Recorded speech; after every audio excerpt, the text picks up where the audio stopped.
Well, the Mariners and their fans continuing the final homestand of the first half of the season. Hello there. Yeah, the last game with Baltimore. You got Texas coming in for a 4-game set Thursday to Sunday. The rubber match today, the Mariners try to make it a clean sweep, winning all 3 series against the O's. And well, Ken Griffey Jr. having some fun yesterday. He's got the one white glove in tribute to Michael Jackson. Having fun with Jose Lopez before the game and always talking to first base. Maybe he's making fun of Aubrey Huff's mustache there and mimicking the strikeout. Oh, but wait a second. Don't pull your back there, Junior. Yeah, it's a tough move there. And also getting it done, showing us leading by example. The grounder to third would have been third base, but he ends up going all the way to second for the double. The game that was a blowout game. Junior not letting up at all, showing us how to play the game and also play the game with a little humor and have fun like Junior does. Even in a blowout loss, he still manages to have a good time. He's unbelievable. Unbelievable. He's relentlessly funny. Yes, we saw him today being Rick Adair. We got to show Rick Adair that, by the way. All right, Junior out of the lineup today. A spa day for him. Let's take a look at the Mariners 9 for each row. DH for the first time this year. He's still batting leadoff. Chris Woodward batting second for the third time. Brandon slides down to third. Lopez Gutierrez, who's got a 10-game hitting streak. Langerhans, Joe, Valentin, and Cedeno. You were 9, and now it's time for Bill Kruger's Northwest Ford Stores. Keys to the game. I think we should let Griff do these once in a while. That would be pretty funny. Let's get after it. Home cooking. Talking about the mascara guy. That's Jason Vargas. He is 1.65 ERA, 2-0 at home. 5 games, 4 starts, over 6 on the road. Got to like the chances with Vargas on the hill here in the friendly confines. Number 2, RBI, the third spot. Russell Branyan in the third spot. Isn't that nifty? And that's where he belongs, folks. What are they talking? You know, with all those home runs, he's got to drive some runs in. He's got to move down the order. It's been fun, but time to move where he's supposed to be. That's where he is today. Last but not least, serve for the match. You know, maybe a little bit of a Wimbledon reference, but again, the Mariners 9-2 in rubber matches. I think they get it done again today. Go to 10-2 and be the Roger Federer as the Orioles will play the Andy Roddick part. There you go. Every once in a while. Bill Kruger, thank you very much. Let's get you up to the broadcast booth now. It's Dave Niehaus, Mike Blowers getting ready for the afternoon affair, and the Mariners try to win another series, Dave. Hey, we love the keys. Great keys again. Great keys again, Bill, without a doubt, as the Mariners go for the rubber game of this 3-game series. And as we do check the American League West, a little change as far as the Mariners are concerned, as far as games behind are concerned, because the Angels and the Texas Rangers been kind of going head-and-head down there. Well, they have. They've been taking care of each other, but that's going to change starting tomorrow. The Mariners need to take care of their business this afternoon, and then the Rangers come to town. They can make a difference at that point. Bill Kruger mentioned it, but as we check our Marine stats, and that's concerning rubber games in which the Mariners have been involved. They are 9-2 in rubber matches, and they've won 9 of their last 11 series. So I think that bodes well for today. I think it's what you have to look at. As a team, that should be your goal. Win series. It's too difficult, I think, to put long winning streaks together. You want to stay away from the losing streaks, win the series. Great Scott. That was the name of the game last night. Luke Scott had a career-high 7 RBI game. Got to stop him today. Well, you do, and he hit a lot of fastballs last night. And so far against the Mariners, really, when you take a look at last year and what he's done this year, including last night, he's been pretty good against the Mariners. The biggest thing for me is counts. He's getting into hitting counts, or he's jumping on a first pitch fastball. They're going to have to go softer with him. As far as the pitching matchup is concerned, Jason Vargas will get to start, and he wobbled out to the mound at Yankee Stadium and pitched a very creditable game. He was suffering from the flu and pitched well. And he did pitch well. He was not feeling good at all. He ended up going 4 innings in that game. But the thing I liked about him was he was back to getting the ball down in the zone, and that's where he needs to be. Here at Safeco Field, the guys have done a nice job of catching the ball behind him. Throw your 2-seamer, get your changeup going early in the game. Young David Hernandez is back from the minor leagues for the Baltimore Orioles, and he pitched the game of his life in his last outing against the Angels. He did, but the Mariners have also had success against him. 10 hits in the last time, 5 earned runs. He's a guy who's got 10 walks and 26 innings pitched. He can get a little bit wild at times. They need to make him pitch early in the game. So the rubber game, and it should be a great day for a ball game, and as always, it's great to have you with us. The Mariners wrapping it up against the Baltimore Orioles for the year. The Rangers are in next, beginning tomorrow night. We've got baseball for you right after this. Time out.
July the 8th. It should be bright and sunshiny, but right now it's a pretty good cloud cover over Safeco Field as we get set for the final game, the rubber game of the 3-game series between the Mariners and the Baltimore Orioles. And we welcome you to Day Baseball. It's great to have a day game this afternoon before the invasion of the Texas Rangers for a big 4-game series tomorrow night. Right now, the Mariners are running out to their defensive positions. We've got a decent crowd here this afternoon as the M's take the field. Let's have a look at the lineups. Take a look at the Mariners first. There's a couple changes in the lineup today. Ichiro leading up. He's the designated hitter. Woodward moves up to second. Russell Brandon, the home run leader for the Mariners, will hit third today. Lopez, Gutierrez, Langerhans, Kenji back behind the plate. He'll hit seventh. Valentin getting the start in left, hitting eighth. And then Cedeno, the shortstop, will hit ninth. Take a look at the Orioles today. Adam Jones leading things off in his Markakis, Wigginton, Hupp, Reimold, Scott, Mora, Zondu getting the catching duties today. He will hit eighth. And Antino, the young shortstop, will hit ninth. Take a look at the numbers for Vargas this year. He was really sick in his last outing on the road against New York. I ended up giving him 4 innings. Did a nice job. Take a look at the defense behind him. Valentin, Gutierrez, and Langerhans out in right field. Across the infield, it's Woodward, Cedeno, Lopez, and Branyan. And Kenji's doing the catching today. So Jason Vargas, the 26-year-old left-hander out of Southern California, looking to move over the 500 mark with a win today against Baltimore. And as we mentioned, the last time he went out in New York, just pitched on pure guts more than anything else because he was as weak as a kitten. Yeah, you're right, but I wonder if maybe because of that he was doing a pretty good job of keeping the ball down, using his changeup a little bit more. So you have to wonder maybe if he feels better today, feels stronger, if he's going to have the ability to get the ball down in the strike zone early. Young lady yelling with the assistance of the Moose, play ball. Speaking of Moose, the most important Moose in the organization is recovering from surgery. Moose Clausen at home. We want to pass along our best wishes. Hope things are fine. And pal, get out here where you belong as soon as you can. Thinking about you today. Here we go. Adam Jones will step in and lead it off. The ex-Mariner hitting .307. Baltimore leaving after the game. They'll get home about 3:30, 4 o'clock in the morning. But they don't have a game tomorrow like the Mariners did coming back from Boston. They'll welcome in Toronto over the weekend for a series. So there he is. He's back at the helm. Dave Tremblay, after being thrown out after a half an inning last night. And the first delivery up high, ball 1.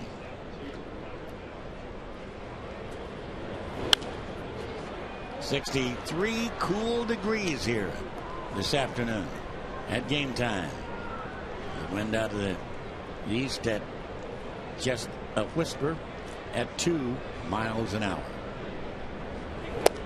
Nice change, and that's his big pitch. Great pitch for Vargas, especially when he keeps it down in the zone. You can see it right on the outside corner, knee high. Perfect pitch. And jammed him, and he pops it back and out of play. The Mariners, even with a loss last night, have clinched the season series against Baltimore. They're 5-3 against the Birds.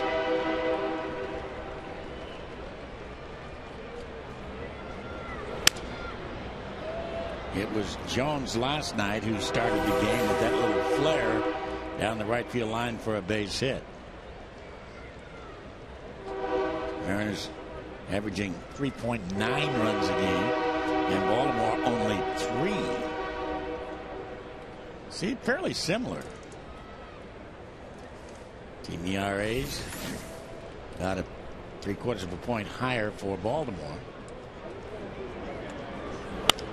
And he reached out for it and hits a shallow fly ball. Popped into no man's land again. Out there in right center field. Perfectly placed by Adam Jones. And he starts off like he did last night with a blooper. A wee Willie Keeler job. Hit him where they ain't. Well, he just did. It looked like it was a changeup that he ended up hitting right off the end of the bat.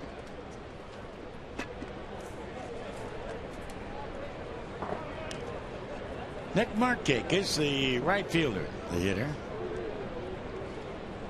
Baltimore 6th and 7th innings last night was the one that did in the Mariners as the bullpen kind of employed a 4-run sixth, a 6-run 7th inning to run away with it. After the Mariners led it 3-2 going into the 6th inning. But the Mariners could score only one more run, and that was in the 9th.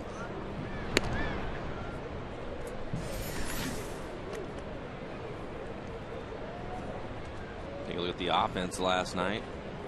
.314 batting average, 12 runs in the game. Luke Scott doing a lot of that damage. And that's a little high.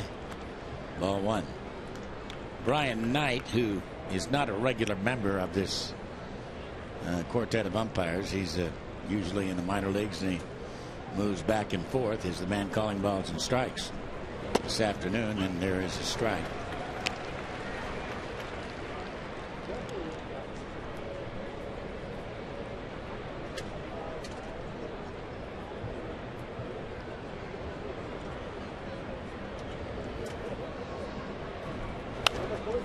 Foul back. I would say that Baltimore, they've got a good young ball club, and they've got some real young talent about ready to arrive on the scene. They are in such a tough division. It's so hard to become competitive in the American League East quickly.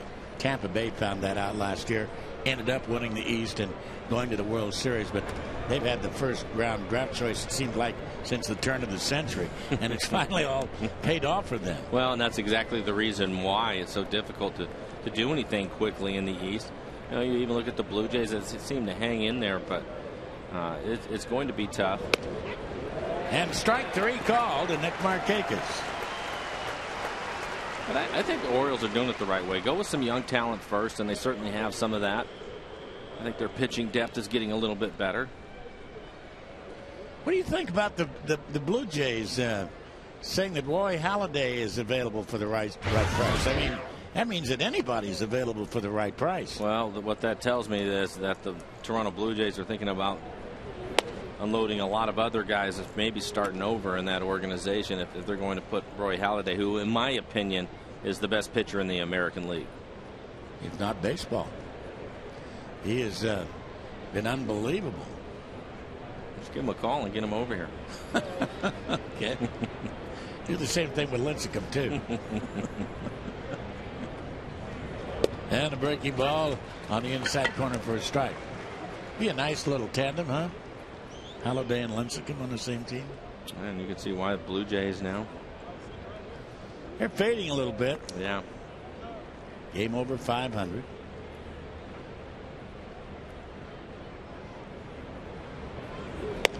Change. 1-2.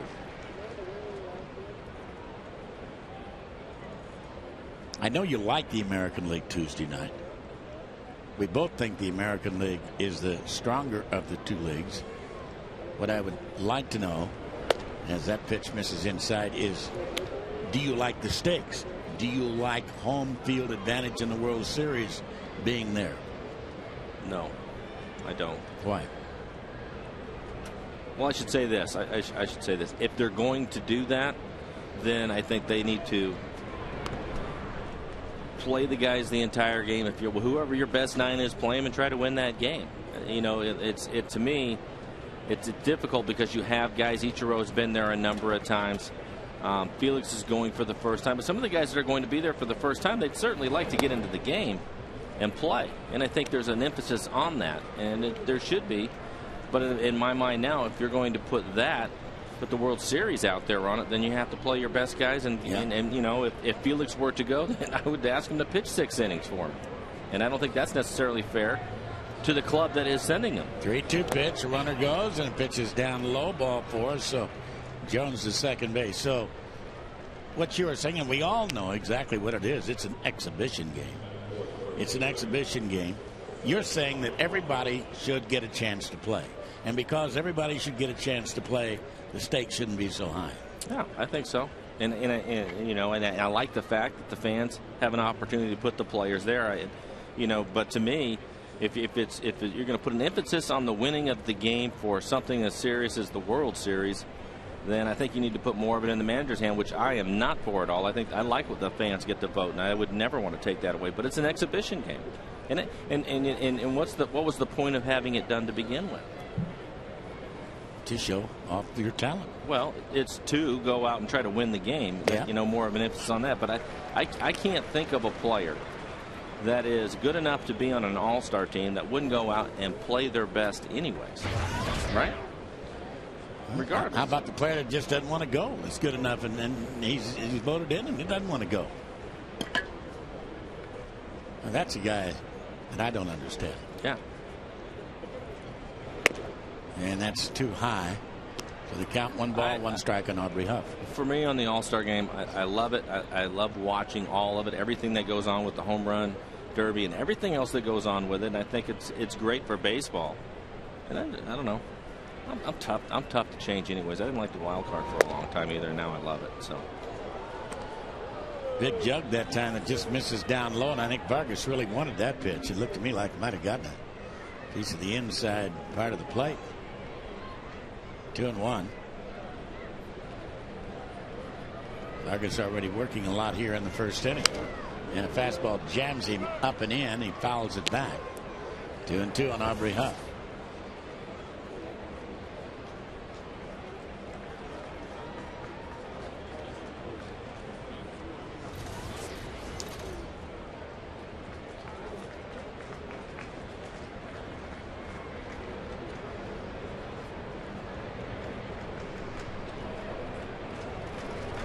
And a fastball blowing down.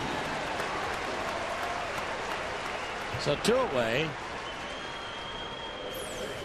Well, after some slow breaking balls and some change ups, throws it right by Huff. Nice location too, down and on the corner. And here's good looking rookie Nolan Reimold, who probably going to be a fixture in that Baltimore outfield for several years to come. They're very high on their young outfield with Reimold in the left, with Jones in center, and Nick Markakis signing a 6-year contract this year for a lot of money out in right field. They think they're pretty well set in the outfield for years to come. 1-0 the count on Reimold, and he bends and looks at that one catch the outside corner.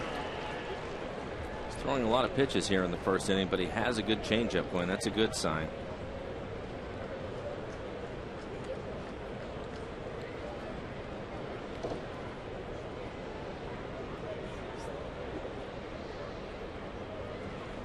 And another changeup.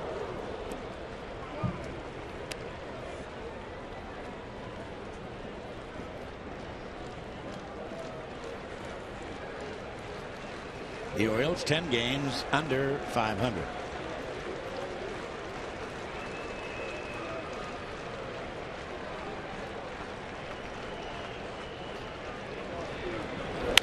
And right in on the hands and a little comebacker, and Vargas is going to throw him out. So good job under pressure here for Jason Vargas in the first inning.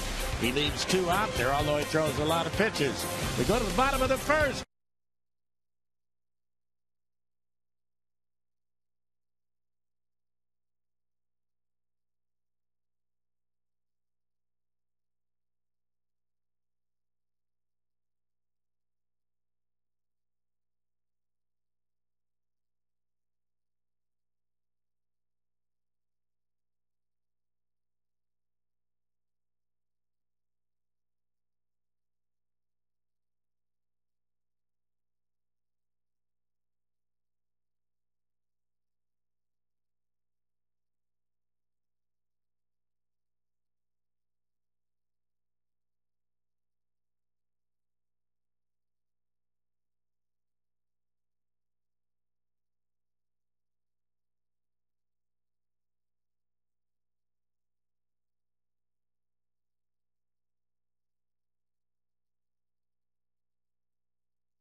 the hard-throwing right-hander, is going to be facing Ichiro. Ichiro is actually getting a half a day off today, as he is the designated hitter instead of the right fielder. And of course will be the American League starting right fielder next Tuesday at Busch Stadium in St. Louis. And Hernandez in and over for a strike on 1. Ichiro's 2 for 3 against David Hernandez.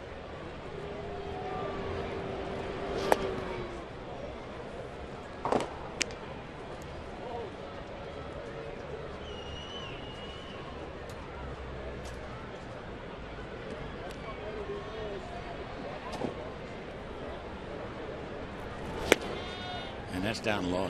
Huge gap between Adam Jones and Nick Markakis out there in right center field, and way off the line and left is Raimo. And Ichiro hits a lot of balls to left field. Down low, ball 3, 3-1.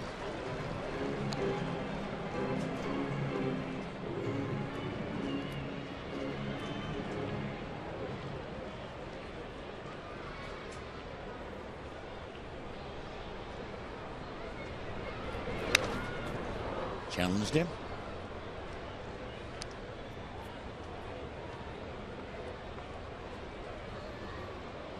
What do you think about the lineup change today? Well, how about number 3 for the first time? You know, I mean, Russell Branyan batting in the number 3 hole. First time he's done it all year long. There are those who think that that's where he's probably belonged all year long. But they've got Chris Woodward moved up to the number 2 hole. Yeah, I like it. I think Woodward has shown me enough already hitting down at the bottom of the order that he can handle the bat and do some things. Ichiro, pop up. And an easy play out there for Robert Andino. And let's look at the lineup. Well, after Ichiro popped out, you have Woodward, Branyan, Lopez, Gutierrez, Langerhans, Kenji back in the lineup hitting 7th. Valentin getting the start out in left field will hit 8th. And Cedeno, the shortstop, will hit 9th. See the numbers for Hernandez. Mariners did a nice job on him, scoring 5 runs when they faced him earlier.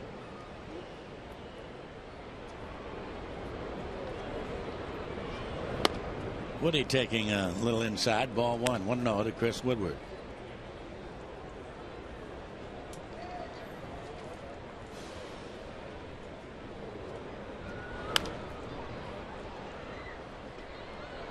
David Hernandez, a California lad.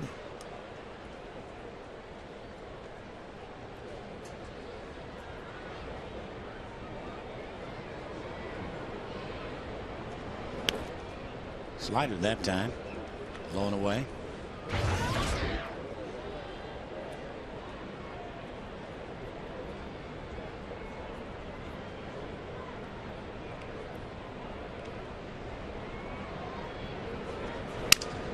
And off the end of the bat, foul down the third baseline, and Melvin Moore making a heck of a try, but just eluding him. About the rest of the Orioles defense today, Raimo, Jones, and Markakis in the outfield. Across the infield is Mora and Dino. Wingington getting the start at second base 2 days in a row, and Huff at first, and then Greg Zahn, the veteran catcher, will be behind the plate.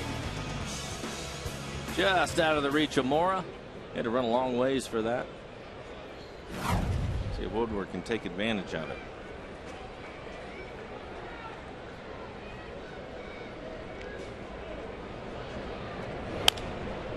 And that's a routine pop-up again. And this time sprinting in and off the glove of the left fielder Raimo, and that will go as a base hit. Woodward almost rounded first base too far. Again, another perfectly placed ball that goes for a base hit. As we check our Coors Light Freeze Can, you will see exactly what we're talking about right here. The sprint in off the heel of the glove of Nolan Raimo.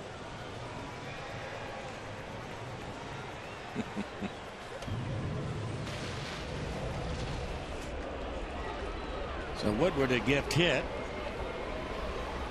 And here's Russell Branyan.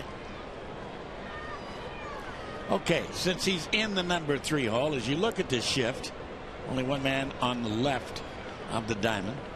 For the uninitiated, Michael, tell me the difference between number 2 and number 3 in the batting order. Well, I think it varies for the type of hitter. I don't think Russell Branyan changed at all when he was hitting 5th, moving into the 2nd spot in the lineup. And I think the reason why Wakamatsu did that is because Ichiro was getting on base a lot, and they were having a tough time moving him around the bases. And so Branyan was swinging the bat well. And so they moved him up there for a time period. And then what do you know? The team starts winning games. So he was left there, I think, probably a lot longer than anybody expected. But I don't think he changes his approach at all. I think he stays with his approach. Some of the other guys, Lopez is somebody that's interesting to me. When you move him around, I think he's required to do things a little bit different when he hits 2nd as opposed to when he's hitting 4th or 5th. But I think for Branyan, I'm sure that Walk told him too, we're going to put you hitting 2nd for a little while, try to get this offense going, but don't change anything that you're doing. We still want you to go ahead and try to hit the ball out of the ballpark, drive it in the gaps. But I think for somebody like Lopez, it probably changes the way he would go about it. Just depends on the hitter. 1-2 on Russell. And a hard ground ball foul this time. I mean, he's not somebody that you're going to ask to give himself up by moving a runner over, ask him to bunt. I mean, things like that. Where some of the other guys that you would put in that spot, you certainly would.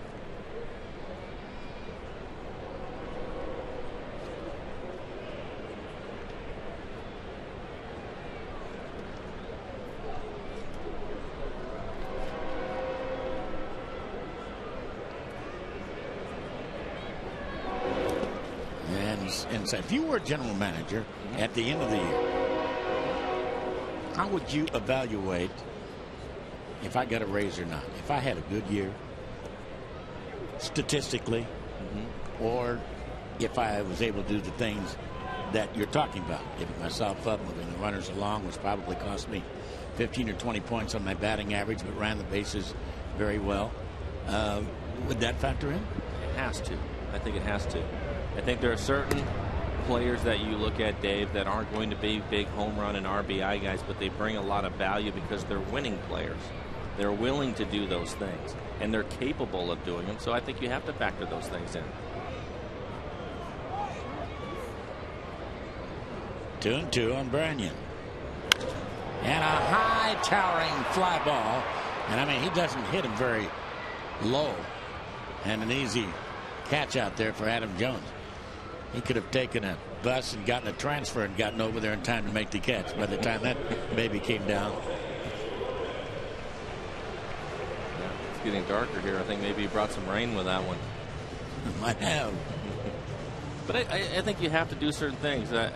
For me, I can remember Lou calling me in the office and telling me I was hitting 300 at the time, and he said, you know what, I don't need you to do that. You're going to strike out more. I need you to try to hit the ball out of the ballpark and in the gaps. And I gave up on my average. I did strike out a little more, but I did what the manager asked me to do. I would hope that most players would be willing to do that. But I think there are also certain guys that have tremendous talent in certain areas, and you have to take advantage of that. And I think that's Branyan. Russell Branyan has a lot of power, and you have to take advantage of that.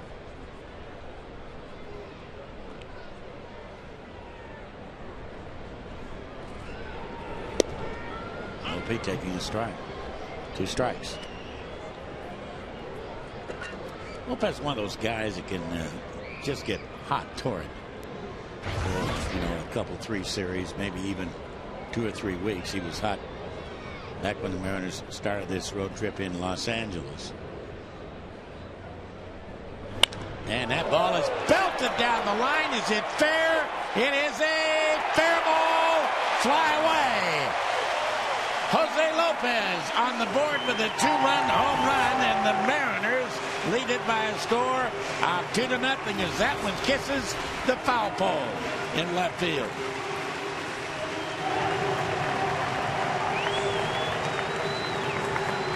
Jose Lopez got 50 RBIs already. Quietly having a nice season. Take a look at the swing of Jose Lopez. Tries to sneak a fastball by him. He hits it right on the button. It's just a matter of whether it is going to be fair or foul. Get another look at it. And speaking of hot bats, here's a man that's hitting 500 his last 10 games, 20 for 40. Franklin Gutierrez.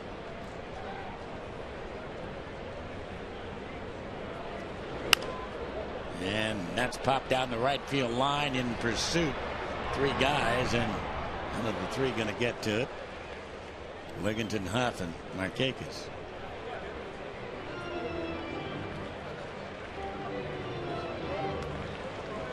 When you changed uniforms from Montreal to New York, New York to Seattle, Seattle to Los Angeles, what did that do for your outlook for the different teams you were shifted to? Well, for Montreal to New York, it was great for me because I was in the minor leagues and I had a chance to go to the big leagues with the Yankees. So my outlook was great. I was excited about it. And then because things in New York, I was up and down, in and out of the lineup. I mean, for a young player, I was having a tough time with it, getting traded to Seattle. And actually, when I got traded to Seattle, I ended up going to AAA for a while before I showed up to the big leagues. I was actually relieved. And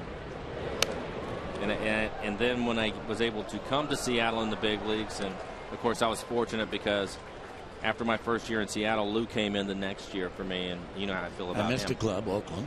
Pardon me? Oakland. Oakland also.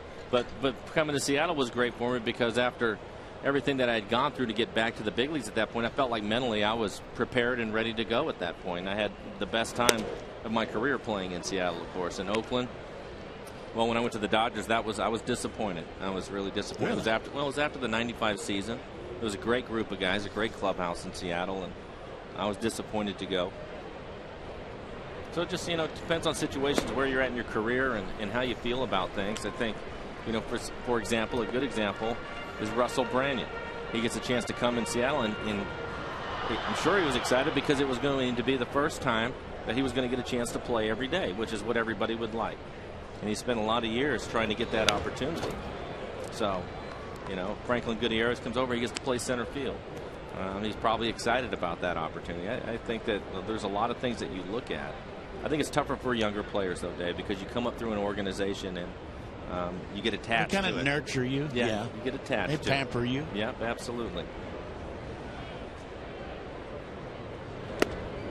Fastball blows him down, but the Mariners get the 2-run home run from Jose Lopez here in the first. Good to have you aboard.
Baseball on FSN. The Tracer is brought to you by the Emerald Queen Casino, the entertainment capital of the Northwest.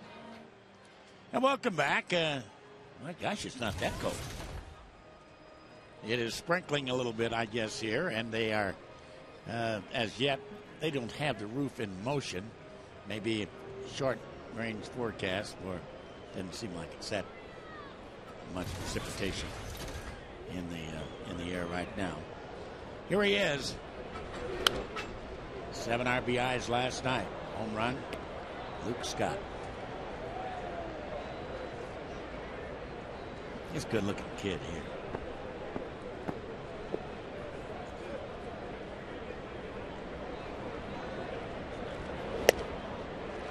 kind of under the radar a little bit, don't you think, Dave? They talk about Jones and Markakis and Huff in their lineup, and this kid probably having the best year out of the bunch. Had a heck of a game last year against the Mariners. Yeah. 305. He has 17 home runs and 50 RBIs.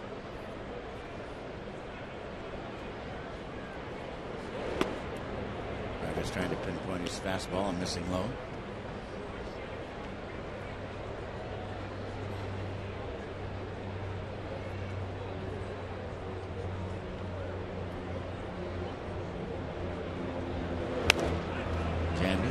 What has happened to the 150 pitch pitchers?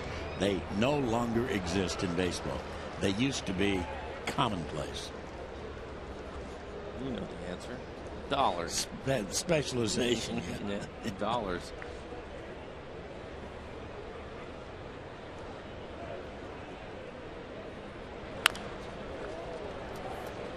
Easy play for Jose Lopez, and the Mariners' home run man of the afternoon throws out Lick Scott.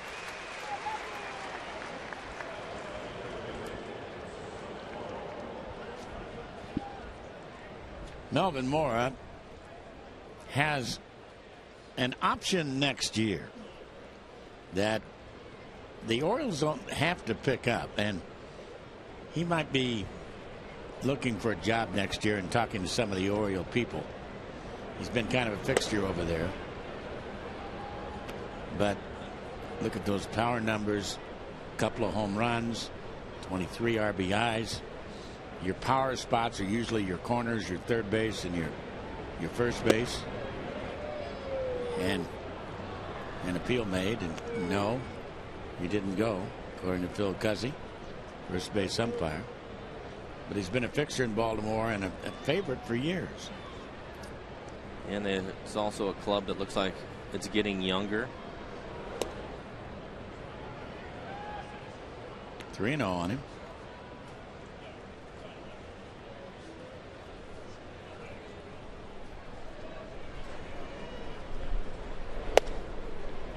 And 1.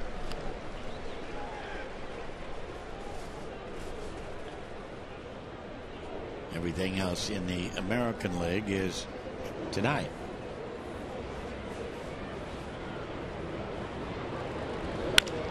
And into the gap. That shot. That's got a chance to go all the way to the wall and will. So Melvin Mora will end up at second base. And he'll have a one-out double. Hit that sharply into the gap in right center field. Well, lights, camera, action, roll out the red carpet this Friday for the first of 2 classic Mariners TV commercial DVD nights, presented by FSN. The Mariners host the Rangers, and the first 20,000 fans receiving the first 50 classic ads on DVD. The box office is open 24 hours a day at mariners.com/DVD. Here's Greg Zahn, the catcher. And taking him down low, ball 1.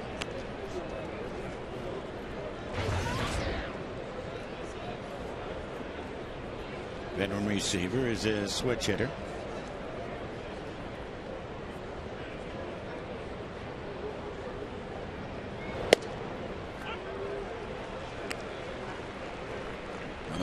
As a parent, I know you perhaps wrestled with this a little bit. Why not teach your son from the beginning? Look out into the dugout, man, and this guy, somebody got out there in a hurry, man.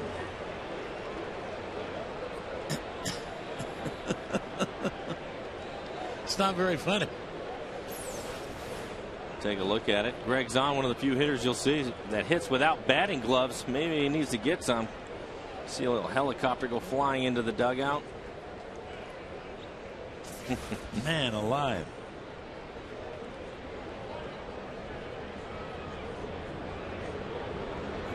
And a swing and a miss and a nice breaking ball. So he's down strikes to finish my thought. As a father and a kid just learning to play the game, why would you not teach him to be a switch hitter from the beginning? I think that you certainly can. For me personally, I think that the kids, and having 3 boys myself, they'll decide early on what's their dominant side, and then it's a matter of working on a weaker side if they're capable of doing it. And it's not an easy thing to do. Right. You know, the way that they see the ball, the way that they swing, whether they're left-handed or right-handed, all those different things go into it. And for me personally, I think if you wanted to do that, you better get them early. That's what I said. Yeah. I mean, because you have such an advantage of never having a ball break away from you. Yeah. If you can turn around. But I also think that a lot of kids, especially younger kids, the majority of them, there's some that are obviously are more talented than others, but I think the majority of them have a tough time just hitting the ball, Dave. So you get them on that one side to build their confidence and get them to enjoy the game because they're capable of hitting it, whether it's left-handed or right-handed. And now all of a sudden you're going to turn them around. I think that's a special person that can do that. They kind of want to have to do it themselves. I tried it myself, but I was 14 or 15 years old when I tried it. A little late for me because I was having success hitting right-handed, and then to go over to the left side and struggle just to put it in play is a tough thing to do. 2-1 the count on Robert and Dino.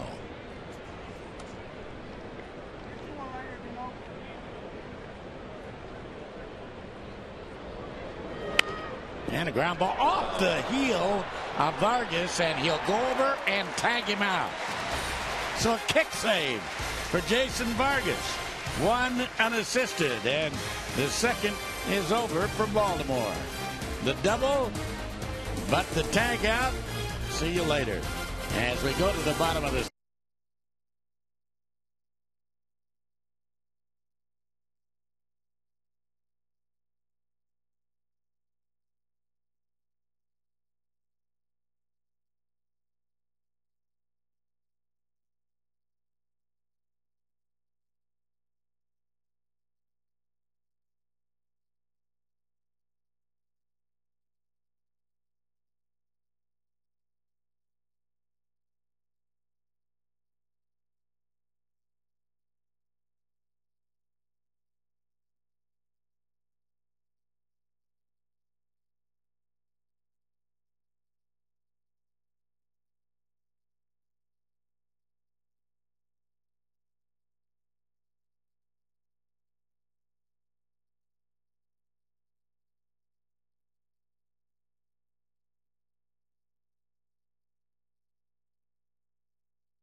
Freddie Garcia. Who can turn the world on with a smile? Who can take a nothing day and suddenly make it all seem worthwhile? Well, it's you, Freddie, and you know it. With each glance and every little movement, you show it. You're gonna make it after all. Mariners baseball. Meanwhile, Ryan Langerhans hits a shot into the gap in right center field, and it gets by Markakis. So Langerhans the second. He'll hold there with a leadoff double. Markakis went over to cut it off and couldn't do it. So that'll be a hit and an error on the right fielder, Nick Markakis. Aggressive swinging by Langerhans, jumping on the first pitch. Line drive. Let's see if Kenji can move him over. And the roof now is beginning to shut. Be extended here.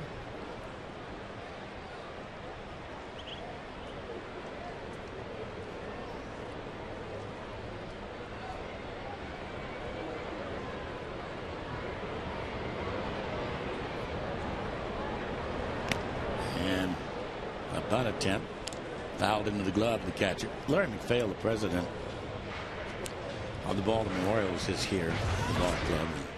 Of course, great family that goes all back to the Yankees. He was with the Cubs for a decade, I guess.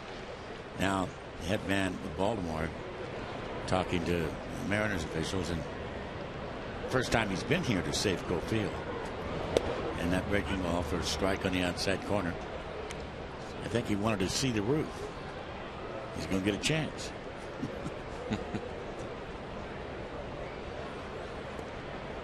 It is kind of a modern marvel because you can see right through it to the outside. It's such a different thing, and what an addition that was. And of course, Chuck Armstrong had the vision of doing that from the beginning, and not without great criticism. But it's paid off. At least you know there's always going to be a game here.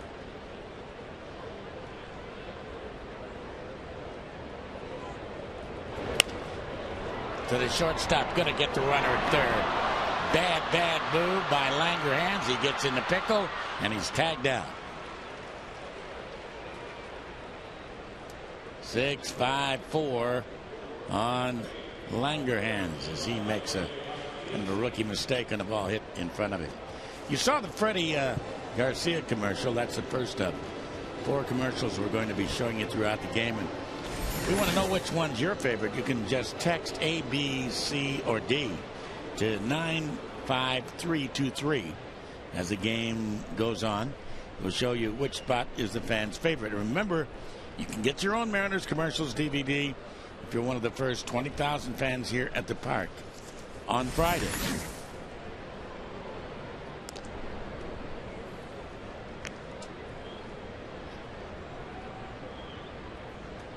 The ball players like to hit when the roof is closed. Why? They think that the ball carries better with the roof closed. That's a good reason.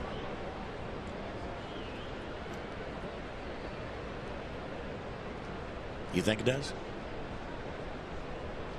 I really have no idea. But I'll tell you this. I'll trust the player's judgment on it. They're going out there and they're taking batting practice every day, and they hit both conditions. I'm not sure how you'd measure that, but I'll take their word for it. You know what else I think it does? What? I think in the daytime, I think a lot of the players probably see the ball better with the roof closed. So I think the sunshine and the glare and all those different things, because you don't play many day games anymore. You play once a week in the daytime. Yeah. You know what else I think it does? Keeps you dry. Keeps you, most important thing, keeps you dry.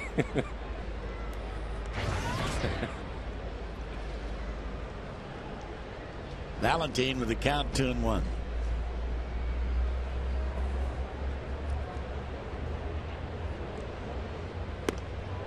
Bad pitch. Bad swing. 2-2.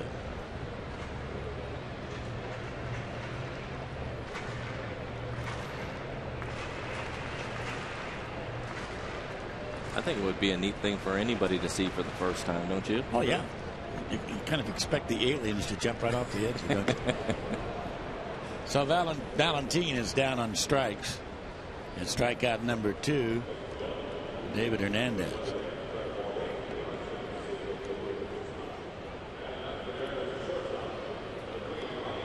Hernandez known as a strikeout pitcher in the minor leagues, and he hasn't had that greatest success in the major league. Matter of fact, he's not struck out more than 3 at the major league level, and he's already got 2.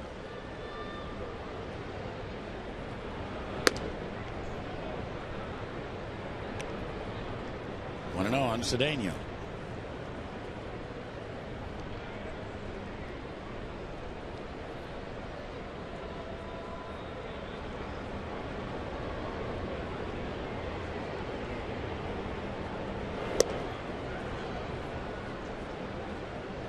Just joined us, Jose Lopez, a 2-run home run that hit the left field foul pole in the first inning.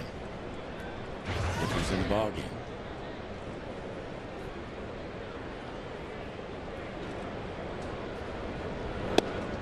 Unieski Betancourt is going to, for you folks in Tacoma, be playing in Tacoma tonight at Cheney Stadium. He's going to be playing second base for about 5 innings, and I think he's going to be playing shortstop tomorrow.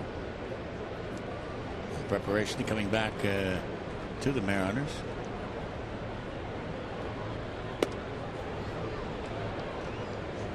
Did you come over here very often when they were constructing? I did. Yeah. I was over here about 5 or 6 times. Do you have any idea it would be this beautiful when it was done? Not really. A lot of concrete is what I remember. Yeah. Matter of fact, Rick Rivers and I came over here when they had a peg where home plate is here.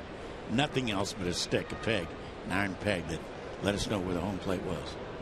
And we took pictures. We brought our bats out here. It was around Thanksgiving. And took pictures of us standing at that peg in the ground. I wish we knew where that video was. I'd just show it to people.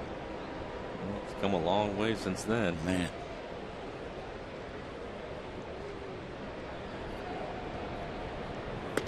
Too high, so the count full.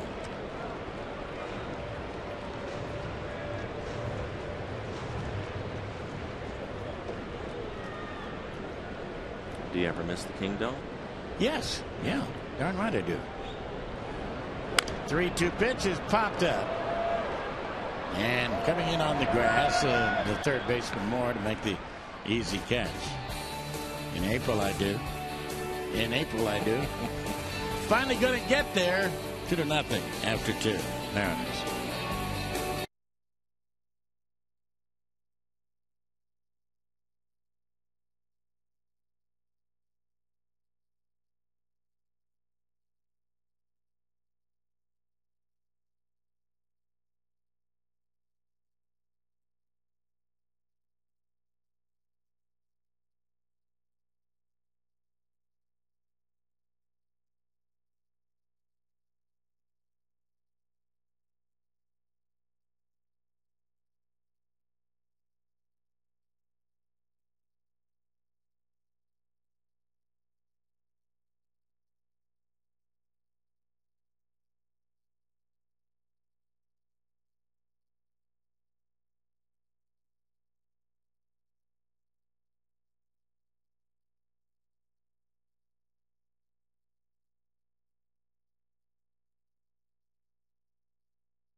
Extended time for our Aflac trivia question.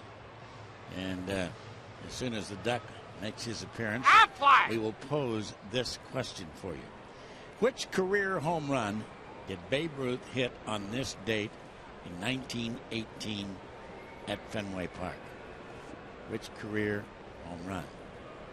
I think he was probably still pitching for the Boston Red Sox then, wasn't he? I think that was about the year that he was traded to the New York Yankees. We are told that the answer is not between 1 and 20. So I'm going to say 25th. Hit his 25th home. Don't have any idea.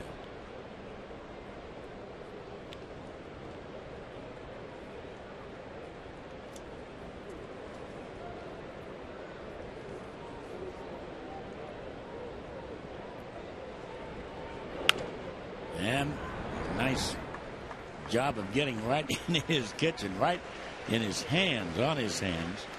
Adam Jones is out. I'm not going to be much help for you. I have no idea. Well, neither. Say the answer is not between 1 and 20.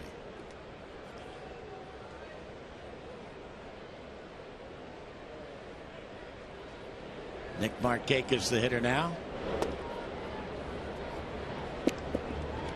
Got a pretty nice crowd here today. Upper deck out in center field. The center field bleachers pretty well full.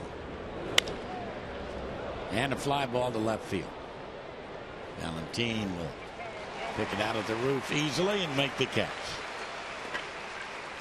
All-Star voting isn't over quite yet. You have until tomorrow to vote for the 33rd and final player for each league roster. You can visit Mariners.com and cast your All-Star game final vote for the game next Tuesday in St. Louis.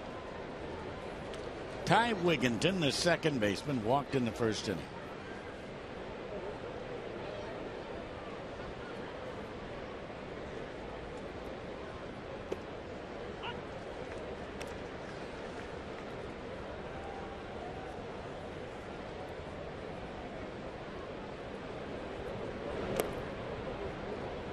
One.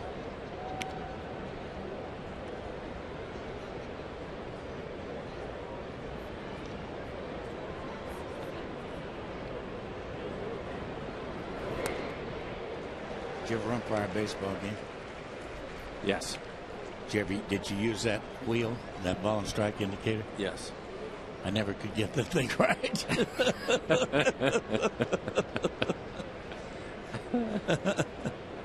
1-2 pitches down low and inside. 2 balls and 2 strikes. There's a knack to it. Yeah. When I was in high school and college, I did a couple of Little League games. I think that wheel that you're talking about, my dad umpired games. I think I borrowed it from him. It was a little bit confusing.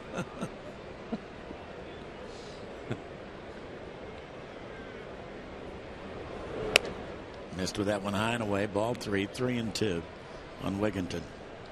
There it is, right there. Did you umpire much? A little bit, not a lot, but enough. Probably 50, 60 games.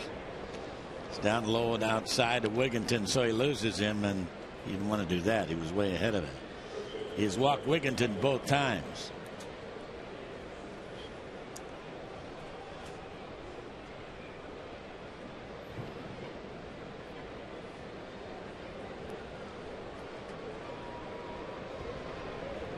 Aubrey Huff, a strikeout victim. I wasn't a very good umpire. I don't know whether I was or not. I wasn't too much to taking to the parents heckling and questioning you, and or even when I managed a little league team, having parents call you wanting to know why little Johnny wasn't playing more. Yeah. You know, I mean that's tough duty. I always found myself when little Johnny was having a tough time throwing strikes, I'd help him out a little bit. Yeah, I couldn't take it. Yeah. Good for you. Move the game along. Well, I didn't want him to be out there and suffer and walk a bunch of guys. So I'd expand the zone a little bit for him. 2-0 the count. All of a sudden, Vargas having a problem throwing a strike. Broke his bat. Have to go back to the bat rack and get a new one.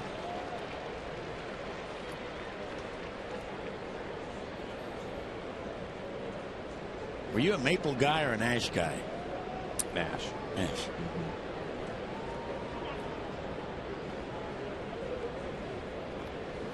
That's all I can remember, to tell you the truth. Maple bat came along. There weren't too many of them, and they were just starting to come around. I think a few guys used them. Breaking ball, and he hung it. And he waited for it and slaps it sharply into right field.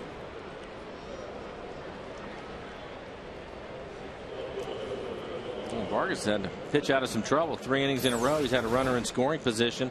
Take a look at this little curve ball. Lopez diving effort, really not that close to it. So here he goes again.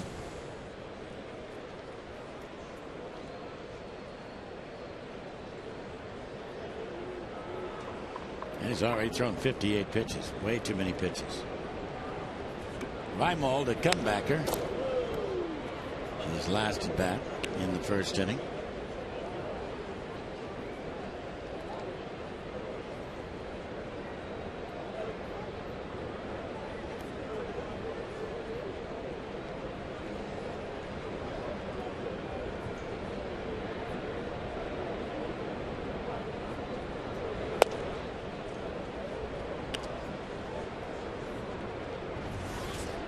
One and one. Vargas is up to 60 pitches.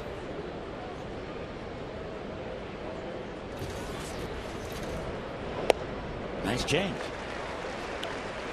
Again, appears to be his best pitch.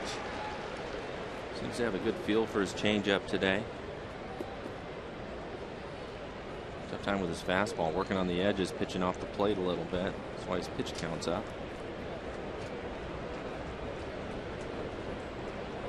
And he got him. Another change. Saraimo down on strike. More strikeout. 2 left again for the Baltimore Orioles as we go to the bottom of the 3rd. Still.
A chill goes down every pitcher's spine. Okay, there's more wood. What's that all about? Oh, it's true. Some great commercials as Ichiro leads it off here in the bottom half of the 3rd and takes a strike. Again, we want to know which one of these commercials you like the best on today's show.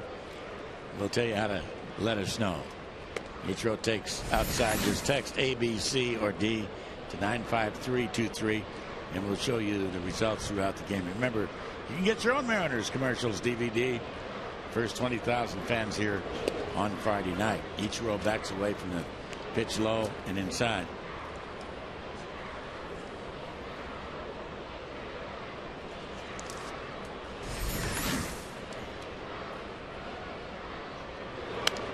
And Ichiro foul back. Been a scoring change if you score with us. I know a lot of you do. The base hit by Langerhans was originally ruled a single and an error on the right fielder, Markakis. They have changed that. They have given Langerhans a double.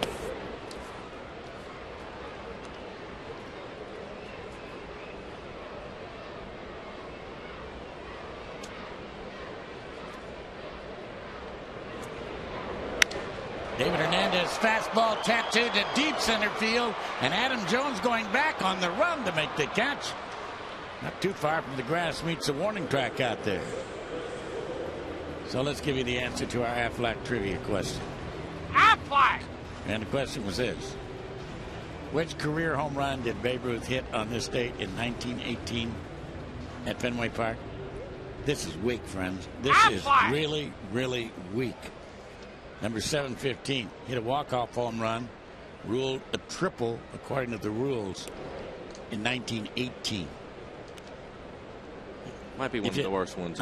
Probably the worst one we've ever had, right there. I mean, how did they expect us to know the rules in 1918? And a swing and a high towering pop-up. And right there is a shortstop to make the catch. I'm glad I'm getting out of here tomorrow after a question like that. You're gonna leave him with me to deal with for a few days, are you? Oh my gosh. Here's Bryant now.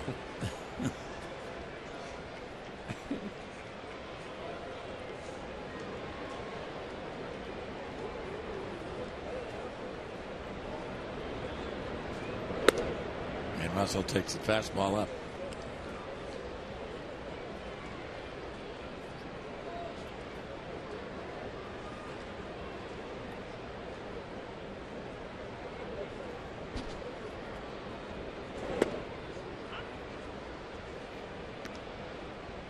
One ball, one strike. I'll be watching you and Rick tomorrow night on that particular note.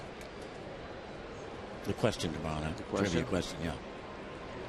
See if you can top that baby. 2-1. If you know the answer, help me out. Send me a text or something, would you?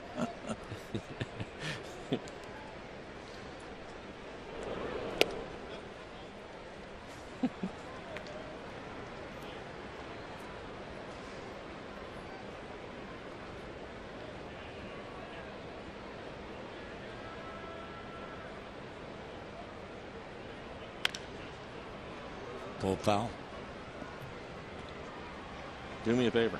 Yes. Enjoy your time with the Thank grandkids. you. Thank you. I will. We're going away. Have the whole family for the first time in a long time together. All 6 grandkids. All 3 of my kids. And just a little bit inside Russell Brennan on his way to first base. And Jose Lopez will be the hitter. It's been a great first half. It really has, after what happened last year. I don't see how anybody can criticize what is Jack Sorensen, Don Wakamatsu have meant to this franchise. The coaches, what the job that they've done here at the first half. And hopefully this ball club can stay in it. Texas series will tell them a lot, to tell you the truth. They've had a tough time with Texas this year. Lopez takes a strike at the knees.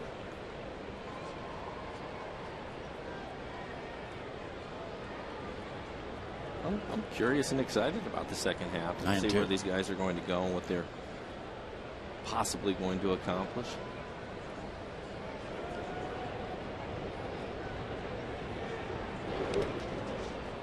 Tried to hold that up, did he? No, he did not.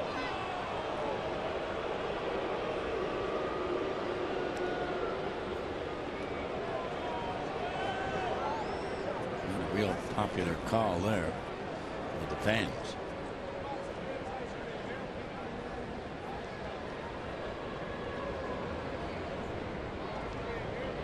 And a breaking ball. Down he goes. So here in the 3rd inning, a man left. And as we go to the 4th inning of play, it's still the Mariners 2, Baltimore nothing.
Back here at Safeco Field, Dave Sims joining in with Mike Flowers, and Jason Vargas has really been working on that escape hatch, hasn't he? Well, he has. He's had runners in scoring position all 3 innings so far. But the good news for him is he's been able to get out of the trouble. He has a good changeup going. The bad news is pitch count's a little bit high for him right now. They'd like to see him maybe have a couple of quick innings so he can work a little bit deeper in the ball game. Would be nice to see. Here's Luke Scott.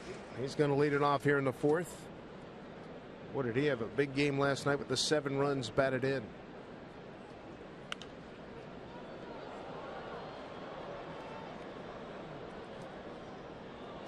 So 0-2 to Scott leading off the 4th inning. It'll be 6, 7, and 8 here for the Orioles. Scott followed by Mora and Greg Zahn.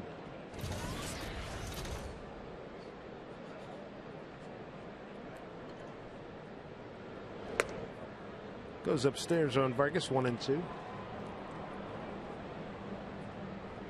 It's a career best for Scott last evening, driving in those 7 runs in a 12-4 Baltimore win.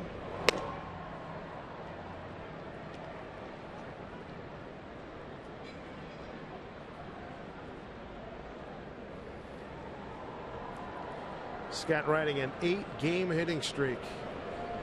A real dependable hitter for these Orioles. 2-2s. Rolls over on one and fouls it off.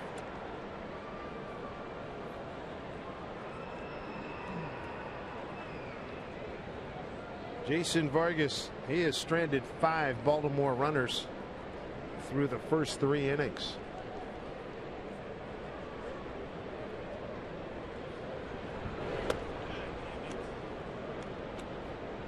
Full count now to Scott. 4 strikeouts, couple of walks. Both of the walks to Ty Wigginton. And Melvin Mora, he's on deck.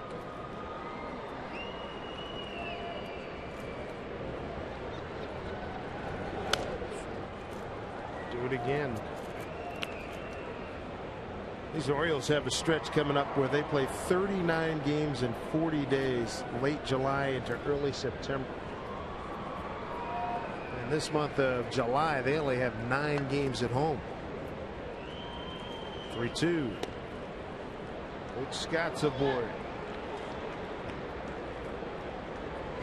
That's a 3rd walk issued by Vargas this afternoon. It's a nice day here. Safeco Field, the roof is closed. Good crowd on hand. Good shot there. Give you a good panoramic view of what's happening on the first base side in the good seats. They're all good here at Safeco, but you're down low here if you like that low seating perspective. Here's Mora, and he takes ball 1. One thing about sitting there, though, be alive for your foul balls. Bring your glove with you.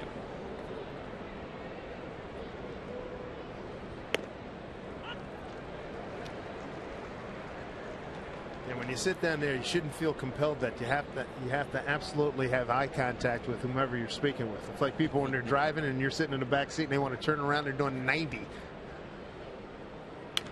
Foul ball. With somebody recently doing that, during when we were back in New York, and it was on the off day. We're coming back, and this guy is coming down the Hutchinson River Parkway, and he's trying to talk to my wife in the back seat. I'm in the front. And he keeps turning around to his right. Very disconcerting. There's a couple of turns coming up here, pal.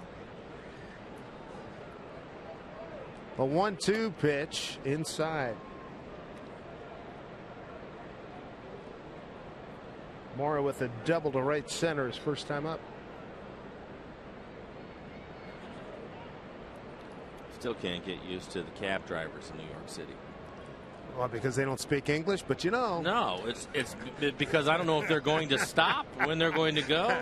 They always think they have enough room. Everybody's double parked. They take it down to a centimeter, don't they?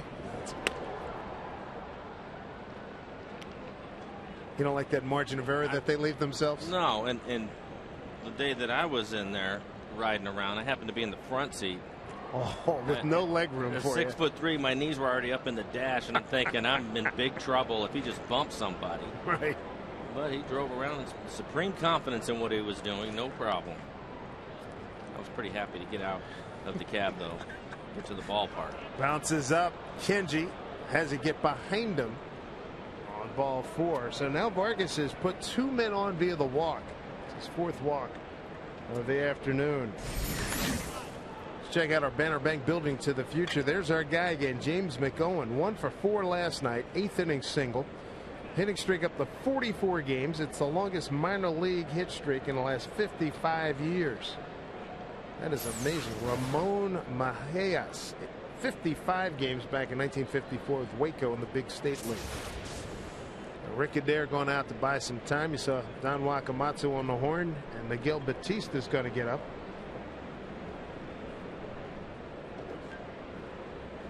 Well, 76 pitches. And although he's been able to get out of trouble and make some big pitches when he's needed to, keeps putting himself into some trouble. And I'm sure that the guys in the dugout are concerned about that. Vargas last time up, no decision against the Yankees. 65 pitches in 4 innings. Now he's got Greg Zahn. 2 on, nobody out. Zahn a strikeout victim. A couple of changeups got him.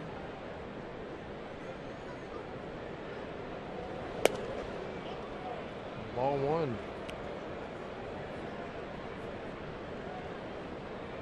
Mariners 2-0 lead on Jose Lopez. 2-run first inning homer. His 12th of the season, gives him 50 runs batted in.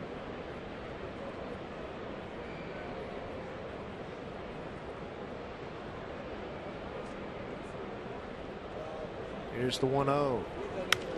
Fouled off by Zahn.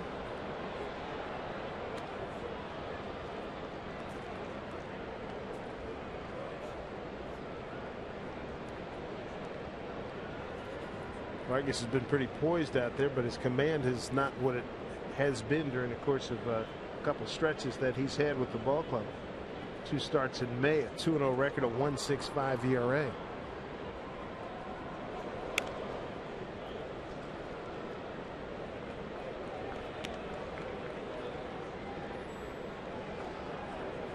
So a double play would do Vargas very well right here in the 4th with a 2-0 lead, 2 on.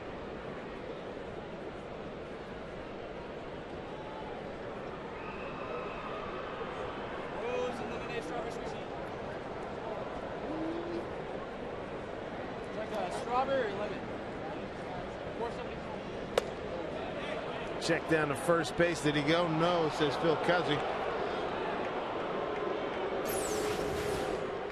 Fastball in off the plate.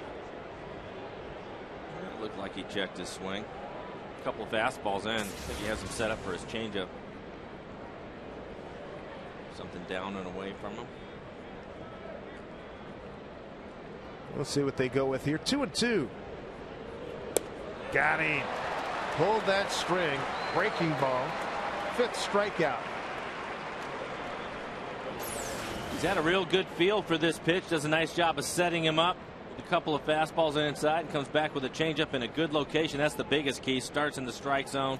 You can see where it ends up down around Kenji's shoes. Good pitch. Here's Robert Andino. What a play Vargas made on him. Comebacker. Like a hockey goal, a kick save and a beauty. Kicked it over towards the first baseline, picked it up and tagged Andino out for the 3rd out of the 2nd inning.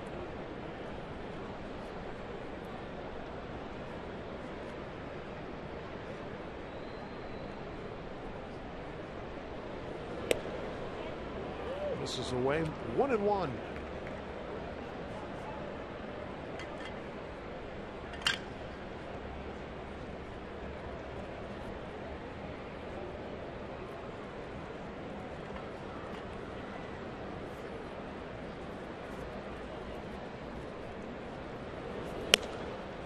This is what the fastball, 2-1.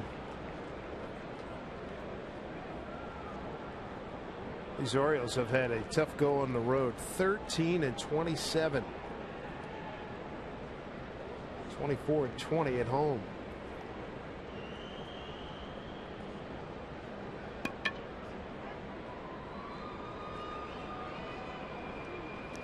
Really want to get Andino. He is now 2 for 16 on this road trip.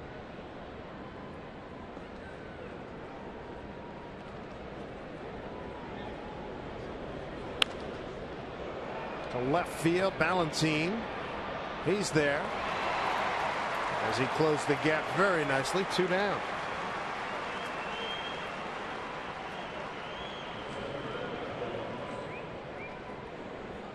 Two men on, 2 outs. Top of the order, and Adam Jones. Remember leading off yesterday, Jones swung at a pitch from Bedard. It didn't run till it seemed like the last second. Rob Johnson said he never, and Adam Jones never saw that ball. Remember, it landed in short right field. Yeah, just fair. Said he said that Bedard was that good yesterday. Except for a couple of pitches in the first inning. He really loved what Bedard turned in yesterday for 4 innings. Well, he had 8 strikeouts in the 4 innings. He had to throw a lot of pitches to get through the first, but after that, he was terrific.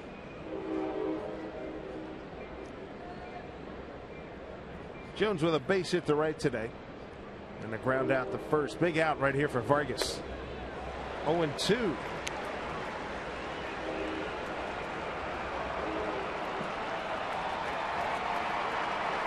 Well, Vargas trying to strand 2 more Baltimore Orioles. He's got a 2-0 lead.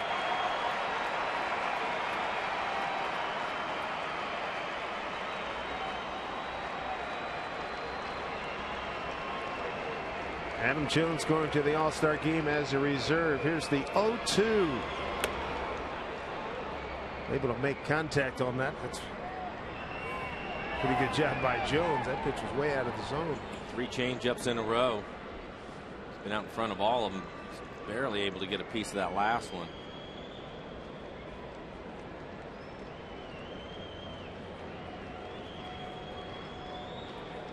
Don Wakamatsu looking to get this game. The Mariners 9-2 in rubber matches. Texas Rangers come to town for 4 starting tomorrow.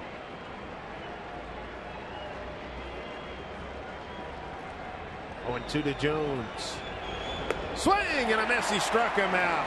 Once again, Jason Vargas walking the tightrope, gets out of it. He strands 2 more. That's 7 stranded so far for the Baltimore Orioles. Mariners have a 2-0 lead.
And is brought to you by the Emerald Queen Casino. Get ready to rock with Pat Benatar, Neil Giraldo, July 17th and 18th. For tickets, go to emeraldqueen.com. Back here at Safeco Field, our location right above the A at Safeco Field. There we go. Glad to have you with us. Matinee baseball here in Seattle. Strike 1 to Franklin Gutierrez to lead it off. Struck out his first time up. What a difference a day makes for Baltimore. Runners in scoring position yesterday. Orioles 7 for 10. Today 0 for 8.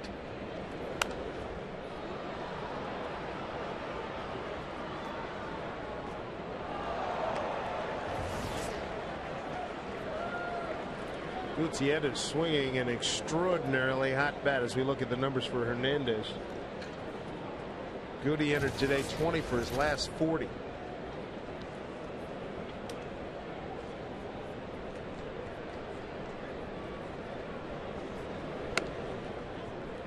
One and two. Gutierrez to be followed by Langerhans and Jojima.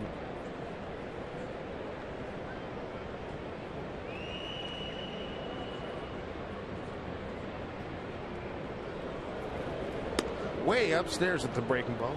That slipped out of his hands. 2-2. Looking at those numbers, 0 for 8 with men in scoring position. A couple of things. One, they've had 8 opportunities to swing the bat with men in scoring position in 4 innings. Scary. Yeah. And the Vargas on the flip side has done a nice job making big pitches when he's needed to. Gutierrez line drive. Reimold. He made the catch. Never ask yourself, why doesn't he just do that to start the inning? Looks like he cut it off the heel. Oh, he did. Oh, man. Bare hand. How about that? Caught it on his wrist. Jeez. 1 down.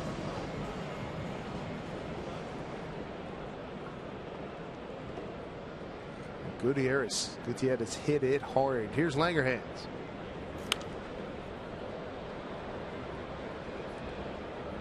He doubled to the right center field gap his first time, and then a base running error with Jojima. The ball to the shortstop. He thought the ball might go through. It didn't. Got him in a rundown and got Langerhans for the first out. That was in the second inning. 0-2.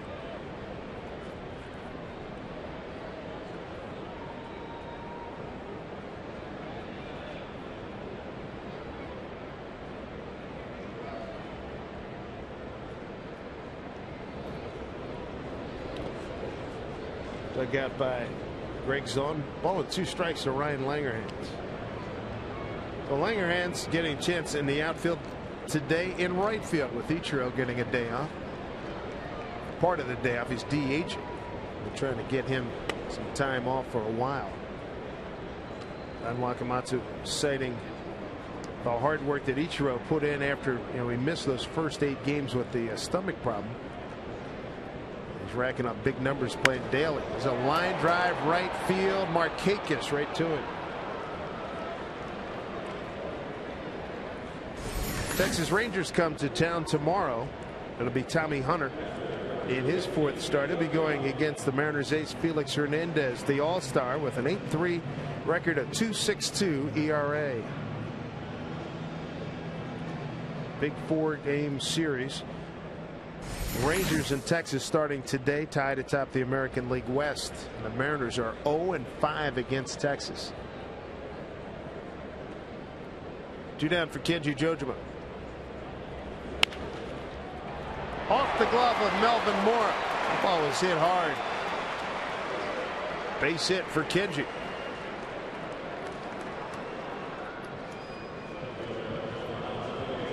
Oh, nothing wrong with starting something with 2 out.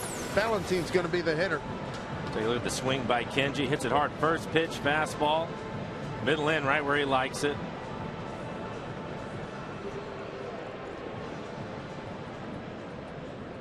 Well, Mariners picked up their first 2 runs with 2 outs. Absolutely. 2-run homer by Lopez back in the first. Lopez got it on an 0-2 pitch. Let's see what Valentin can do. He struck out on a 1-2 pitch. A couple of breaking balls got him.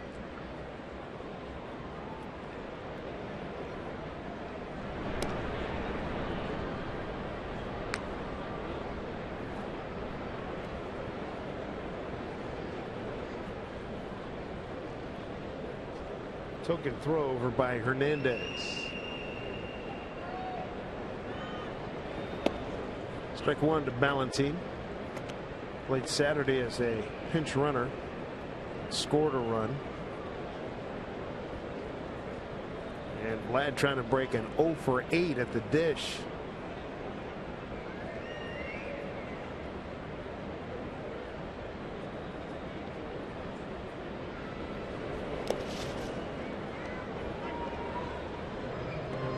Seems like we see this pitching pattern for him everywhere we go.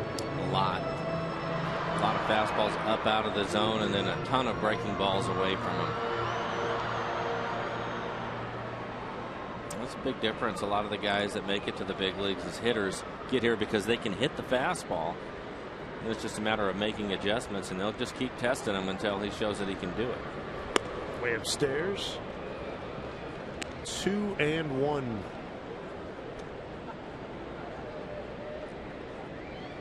Two runs, 4 hits for the Mariners. No runs, 3 hits for the Orioles. A rubber match in this series. Final meeting between these two teams. Mariners 5-3 against the O's. Bumps in a fastball, 2-2.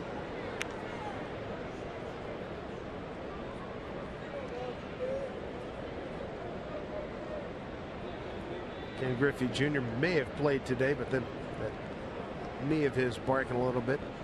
So he gets an extra day off. They'll use him if necessary as a pinch hitter. 2-2.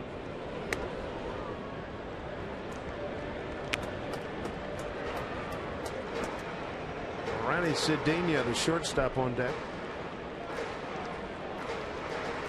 Kenji will take off with the pitch. Hit something in the gap.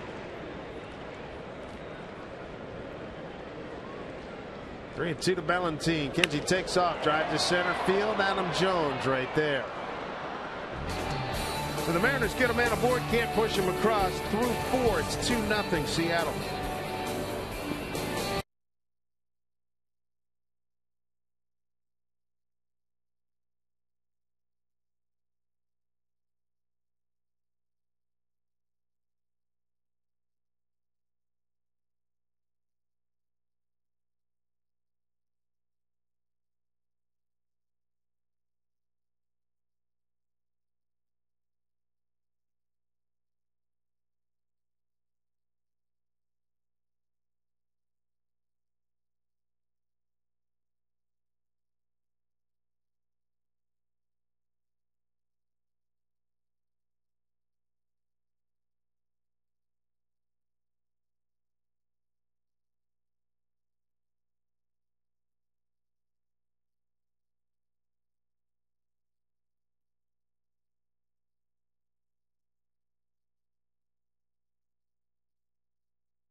A good look inside Mount St. Helens. And a lot of that middle portion there filled in over the years since the big eruption back in 1980. Where were you when that happened? That's a good question. 1980. Yeah, no, I can't tell you what happened. Actually, I think I was in Eastern Washington. Okay. Yeah. That made worldwide news. Great shots by our crew. Things are amazing. Nick Markakis to lead it off. Markakis, Wigginton, and Huff 2, 3, and 4. Top the 5th for Baltimore. Nick 0 for 2 with a strikeout, looking fly out to left. How about Vargas? He has stranded 7 men through the first 4 innings. 2 in the first, 1 in the second, 2 in the third and fourth.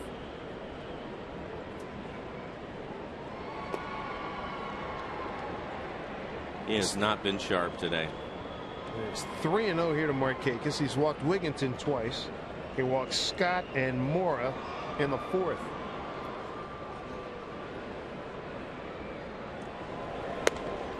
Well, you said it.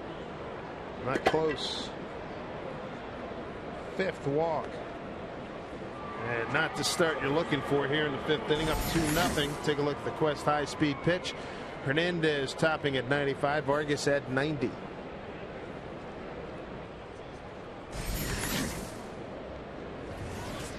Vargas has struck out 6, walked 5. Seems to make better pitches when he's in the stretch today for whatever reason.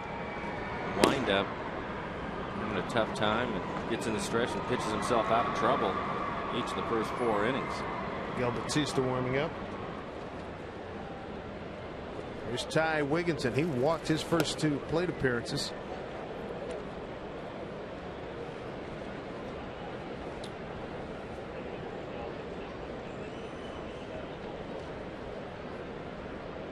And a struggle for Wiggy. He's 2 for 15 on this road trip.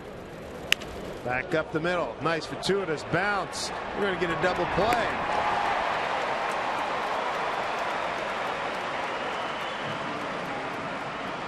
Really nice ball. Was hit hard, but it hits the side of the mound and kicks right to Lopez. Gives him a nice hop. Easy double play after it hits the side of the mound. All kinds of time to finish that one.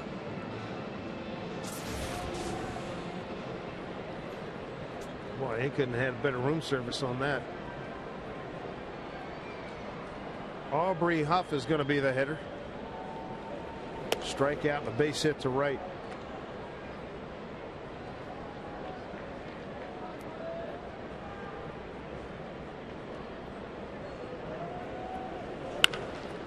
Right to Russell Brandon. That ball was smoked. So he walks the first man, gets out of the inning throwing 8 pitches. Jason Vargas continues to his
couple of youngsters enjoying the matinee here at Safeco Field. 2-0 Mariners. The next U.S. Bank Mariners matinee. It's set for Wednesday afternoon, July 29th. Mariners close out a series with Toronto. Make plans to take in some summer baseball at the ballpark. Get your tickets at mariners.com. Dave Sims, Mike Flowers, and the FSN crew here at Safeco Field. Rangers come to town tomorrow. Speaking of Toronto, just moved on the wire. Actually, it was an hour ago, but B.J. Ryan was released by the Blue Jays as Cedeno pops it up. Wigginton calls off the shortstop, and Dino for the play. A little rally fry action here, Mike. Let's see where we're going today. I like this sign. Look at these 2 fans on the left-hand side. 96 years old. All right, 2 of them. Walton George to the left of your screen. Said they're living for rally fries. Better send some over there. Good deal. 96 years old. We had a lady who was 100 years old with the last homestand. Right. And then another time we gave out some to a guy who was 95 years old. All right. Folks from Olympia, good to have you with us. Ichiro 1-0. Line drive, Aubrey Huff.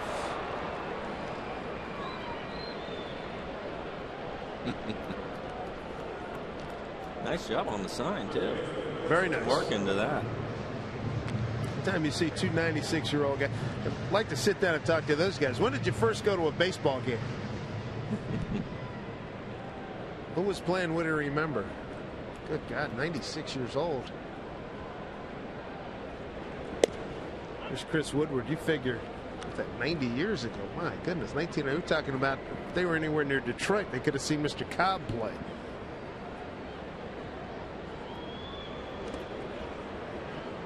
Mariner fan since 1977, but by then they'd seen a lot of baseball. Yeah. Wasting no time. Eat them while they're hot. Yeah.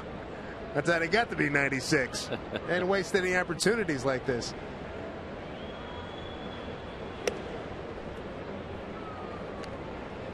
Ball and 2 strikes to Chris Woodward, batting in the 2-hole today. He's 1 for 2. Got a bloop single off of Reimold's glove in the first.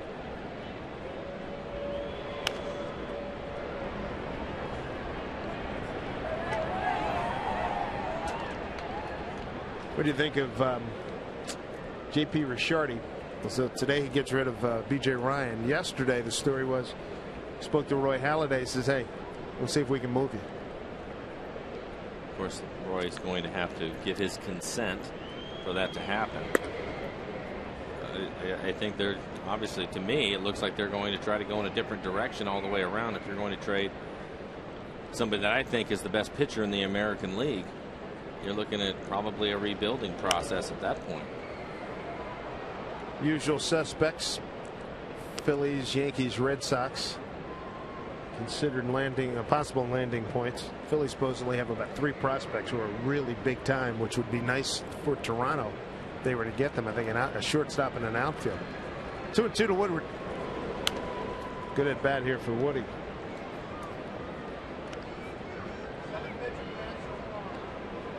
Seven pitches for Woodward already. Can you imagine the Phillies or the Yankees or the Red Sox with Roy Halladay? Holy mackerel. 2-2. It's a battle just like Gutierrez waged last night. He had a 10-pitch at bat last evening. And his final at bat, that was in the 8th inning. He worked a walk.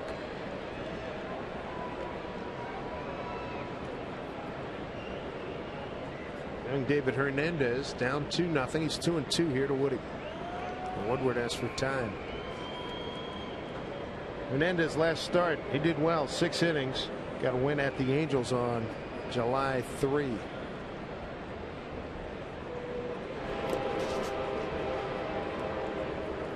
The full count. There's going to be all kinds of intrigue and speculation. This is the month. Trading deadline coming up on the 31st of July. Russell Brandon's on deck. But Halladay, right now, he would have to be the prize one gem of anybody being offered out there. He will be very expensive. Woodward draws a walk. 10-pitch walk. Nice job by Chris Woodward with 2 outs. Just the second walk issued by Hernandez. There's Russell Brennan. Fly out to center, and he walked. Was back in the 3rd.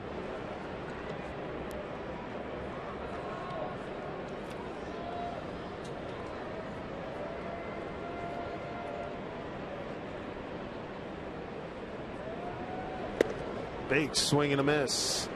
Wigginton, the second baseman, playing in short right field. As hard as Russell hits it. Be interesting coming off that dirt, right? Well, he's back far enough where it really won't matter. Some guys don't get quite that far, and then you have the lip between the dirt and the grass and cause some problems for him. But he's back far enough, he should be fine.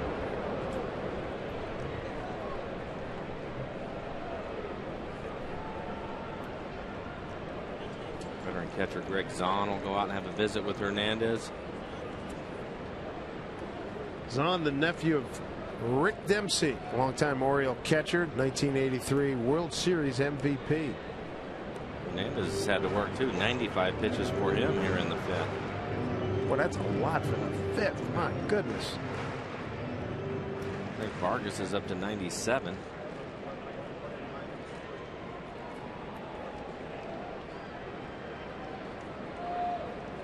See if Big Russ can unload here.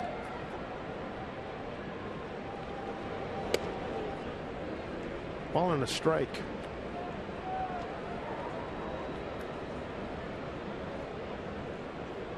Five walks by Vargas, 2 by Hernandez. Both have had sharper days.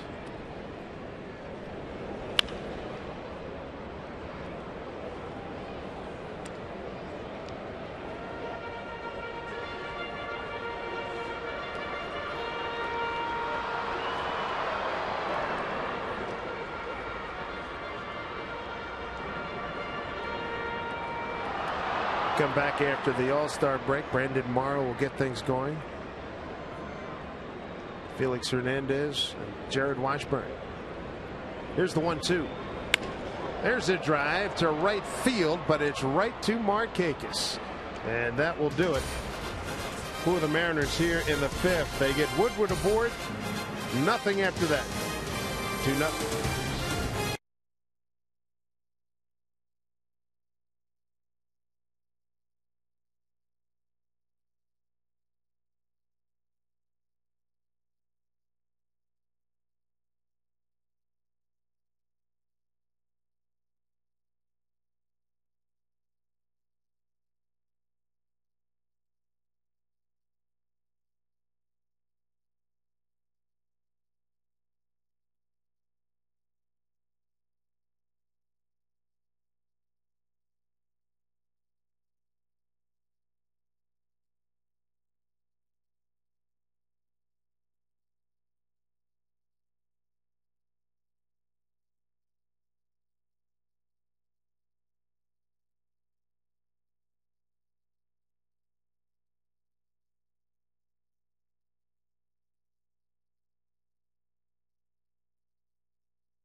'06 Cubs tonight, home plate. Be there.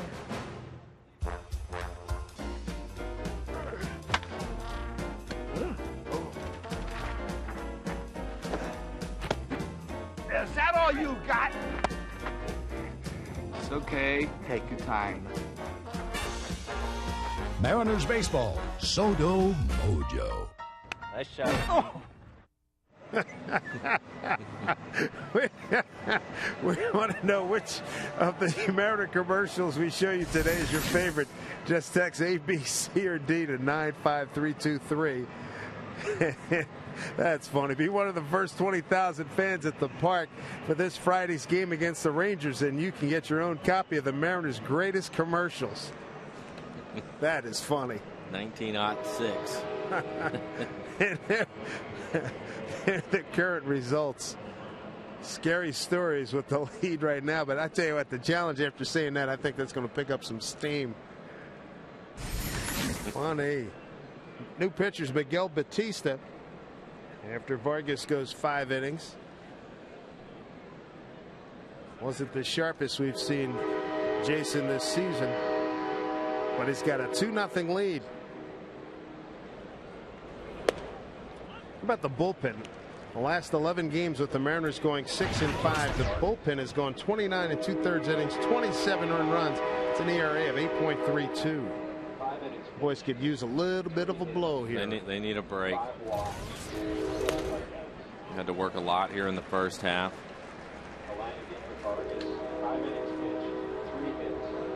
Reimold, Scott, and Mora here in the 6th.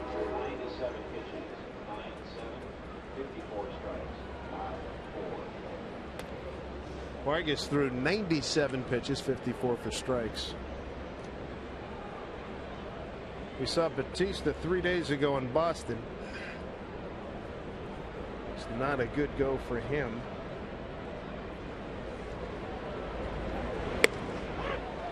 Strike 3, and Reimold's gone.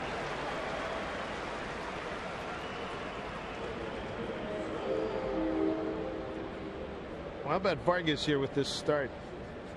I think that really you just have to say it was a workmanlike start for him. He had to throw a lot of pitches, just said it, 97 pitches to get through 5 innings. He had to bend a lot, but he didn't break. This is a nice play right here. But he had to pitch out of trouble the entire game. But the bottom line is he left with the lead 2-0 in the game.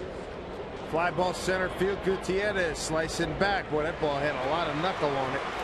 Sort of like the one hit last night. Scott is retired. There's the line on Vargas. 5 hits, 5 innings, 3 hits, no runs, 5 walks, and 6 strikeouts. Jason did a heck of a job in New York City last week pitching with the flu. 5 walks, the most since he walked 7 against the Giants here at Safeco back on May 22. Melvin Mora looking at a strike. Melvin with a double and a walk.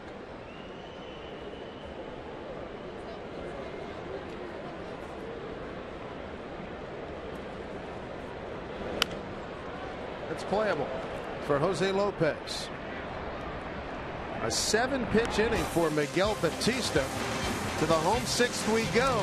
Cruising along 2-0 Mariners.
Yeah, talk to you later.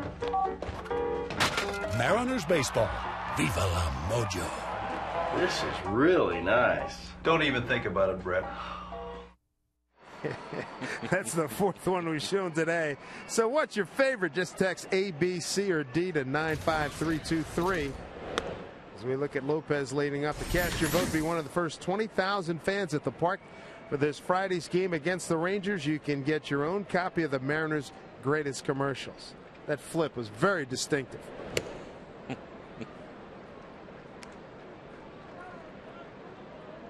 Two 2-0 to Jose Lopez, leading off the home 6th.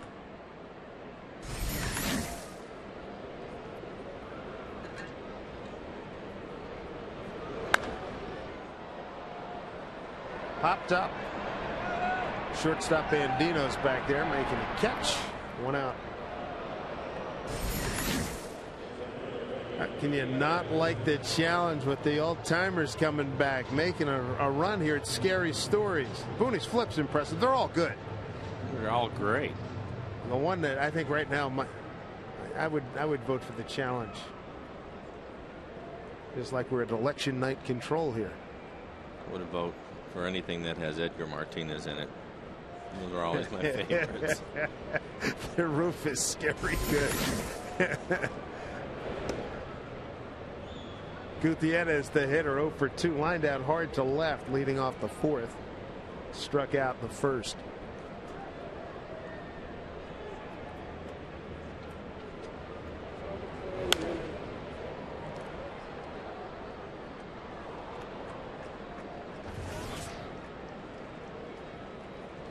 Mr.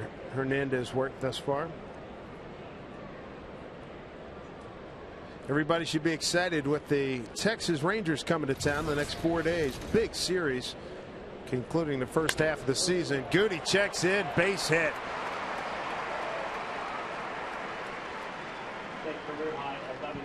So 11-game hitting streak, a career best for Franklin Gutierrez. What a tear. Let's take a look at the Mariner calendar, brought to you by Sleep Country USA. Texas, 4 big games, the All-Star break, and then on the road again, starting with Cleveland and Detroit to follow. What an opportunity the Mariners have with Texas coming in. Rangers have won 5 games, couple of heartbreakers lost by the Mariners down in Texas last time we were down there.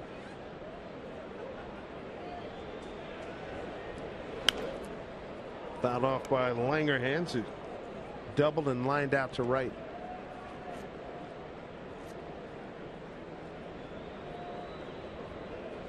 .105 pitches now for Hernandez.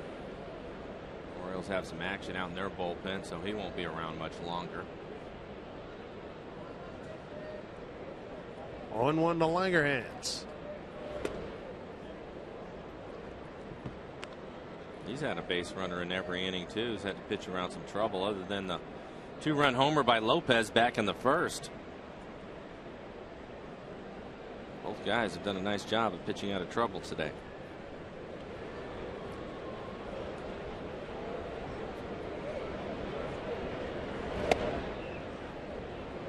Langerhans ahead 2-1. By no stretch of the imagination do you want to look past this game today. But that Rangers series had a chance to really be a good indicator for where the Mariners want to go the rest of the month in terms of the trade deadline, etc. What other moves they may be making. Betancourt is going to be down in Tacoma. Going to get some action in at second base tonight. A little shortstop tomorrow. Ideally, when he comes back, it gives Don Wakamatsu some options in terms of personnel. 2-1. Now 3-1 to Langerhans.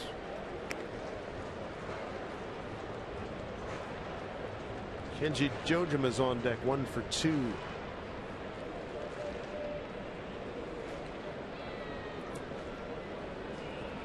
Then Ryan Bass warming up. More than likely see him before this inning's out. Full count.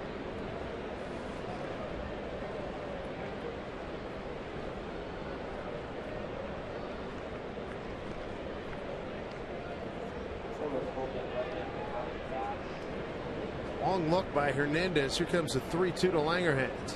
Gutierrez takes off. Swung on and driven to left field. Ranging over is Reimold. And Gutierrez will have to get back to first base. 2 outs.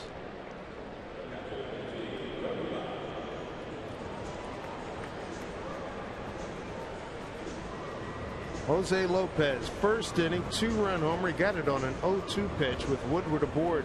Only scored today.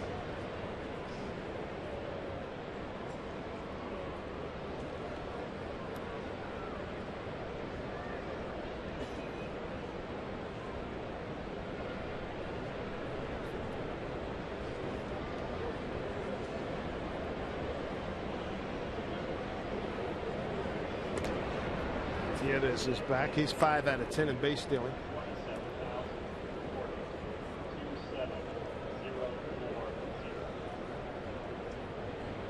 Good matinee crowd today, 27,040.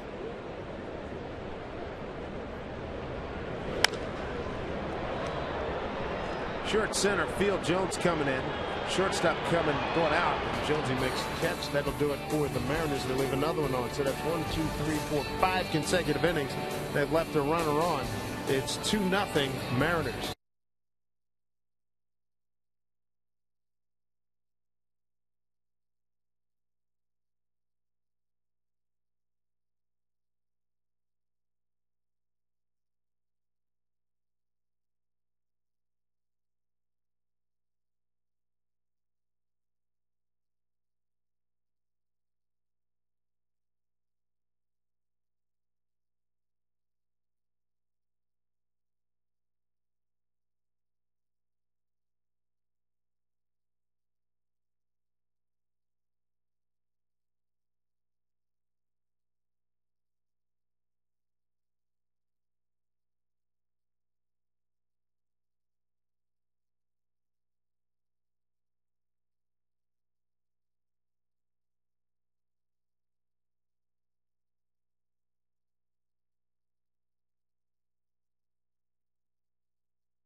By Taco Del Mar, home of the $4.99 Mondo Burrito.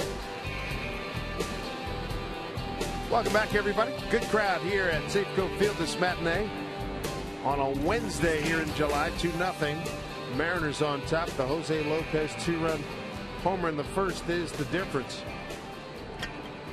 Here in the 7th inning, Miguel Batista off a 1-2-3-6. He'll face Greg Zahn, Robert Andino, and Adam Jones, 8-9-1.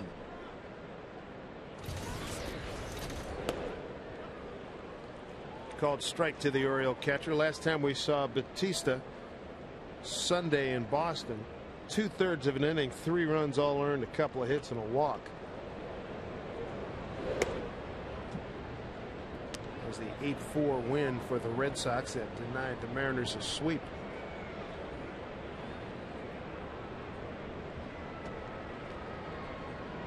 Olson is up throwing for the Mariners, getting him ready for Markakis and Huff if they should come up in this inning. 2-1. There's Garrett. So a nice job bouncing back and forth for the Mariners here in the first half. That's not easy. No. And on a line base hit by Greg Zahn. Start for Baltimore here in the 7th.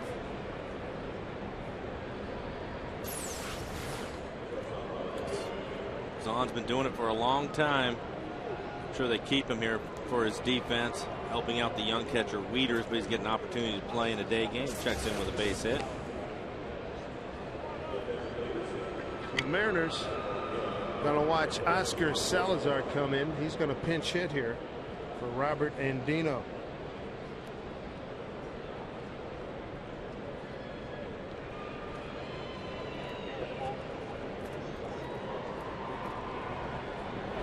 In tight. Salazar pinch hit on Monday night, rounding out to shortstop in the 9th inning in a Mariners 5-0 win.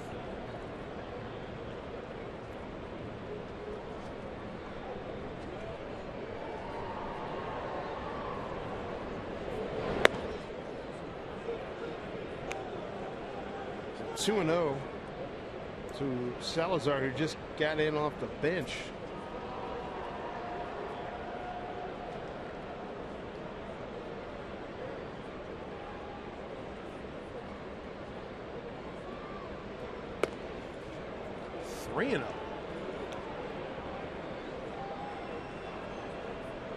Adam Jones on deck.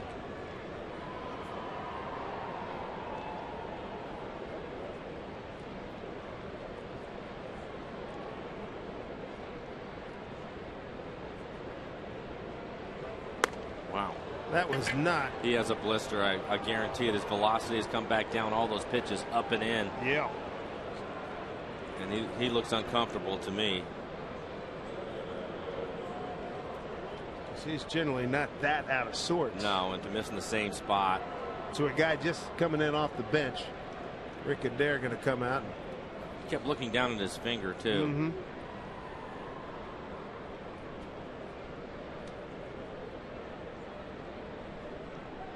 Velocity dropped that much.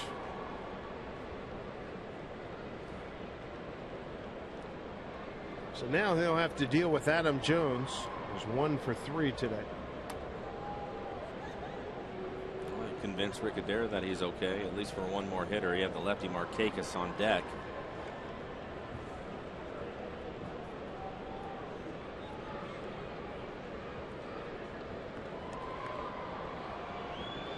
So let's see how these next couple of pitches come out of his hands. Batista threw a 1-2-3-6, gives up a base hit to Zahn and a 4-pitch walk to the pinch hitter Salazar. There's a strike.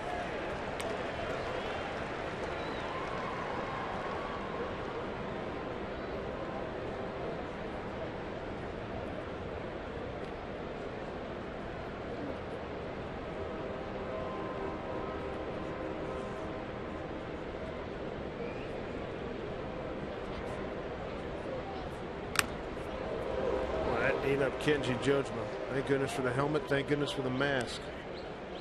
0-2 to Jones. Every now and then you can catch one so hard that it'll bend that mask a little bit. The bars in there, guys have to straighten them out.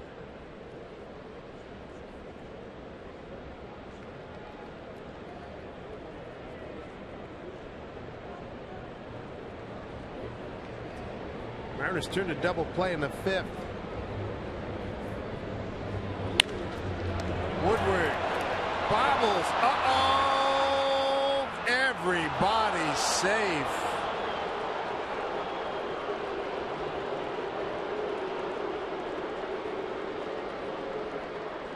Bases are loaded. Hey, he did the hard part. He was able to make the catch. Don Wakamatsu is going to come out and argue. A lot of times when the manager comes out, he'll look at the position player. Did you tag him or not? But he ended up catching it cleanly. It looked like on the transfer he just dropped it. There he has it, no problem. Going to turn 2 and then just dropped it. Hard to tell if he ended up getting a piece of him right there. Heck of a slide. Yeah, doesn't look like a nice hook slide, old style. You don't see that very often anymore. Going to splits. Yeah. Good stuff. Greg Zahn. Mariners in a heap of trouble here. Bases loaded, nobody out. Don Wakamatsu is going to get the left-hander while he's out there. He's going to get Batista. And boy, tough play. He was looking to grab and maybe touch third and throw across, and then he just wanted to get an out and got none of the above. So the Mariners in trouble here. Bases loaded, nobody out here in the 7th.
Kind of father-son binding day that you never forget. Good for those folks there here at Safeco Field. The roof closing things up here, keeping us protected from the elements. Right now, Garrett Olson needs to protect this Mariner lead. He comes in. Mariners holding a 2-0 lead, but the Orioles have the bases loaded and nobody out here in the 7th inning. He definitely has his work cut out for him. You see his ERA 4.5, 55 innings pitched, 31 strikeouts. Face a tough hitter, Nick Markakis struck out looking, fly to left and walked today. You got Greg Zahn, a nifty hook slide to get in safely at third. You've got Oscar Salazar at second and Adam Jones at first.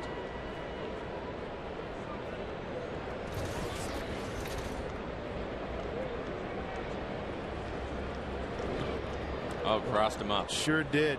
And it hit Kenji. Hit him hard, too. Very fortunate that ball didn't end up to the backstop. It'll sting Kenji for a little bit, but he'll be okay. Take a look at it. Kenji reaching for a fastball. Ooh. Right in the ribs. Again, pretty fortunate that ball doesn't go to the backstop. So you take a 75-mile-an-hour shot right in the side there in the rib area. And everybody's in the dugout. Go get them. Pretty amazing, too, because a lot of times when he'll come in, the catcher obviously will be out at the mound. And they come in, that's one of the first things they ask him. Which sign do you want to go with? You know, so they usually get that out of the way early. But a little bit of confusion right there as Mark Lowe gets ready out in the pen. Garrett Olson going against his former teammates.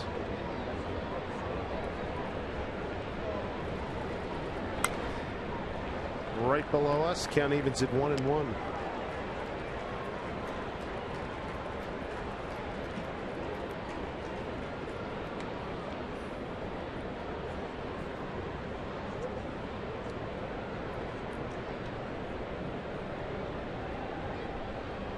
Markakis 0 for 3 against Garrett Olson. The 1-1.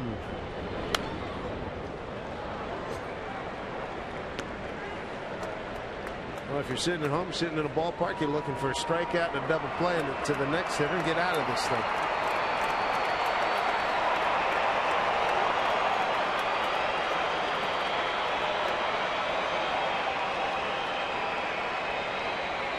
Garrett looking to dramatically improve on those numbers right now. 1-2 to Markakis.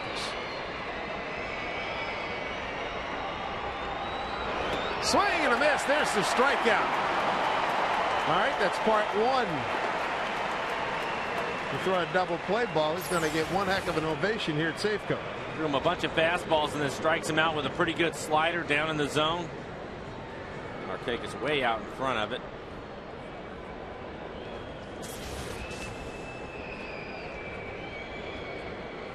Ty Wigginton's the hitter. He's walked his first 2 times up, third time up, hit into a double play. That's the one that scorched one up the middle, bounce off the pitcher's mound. Lopez fielded, tagged second and threw to first.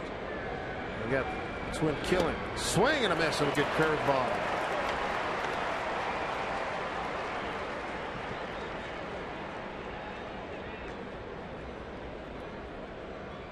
Straight away, not too deep is how Don Wakamatsu's playing it against Wigginton.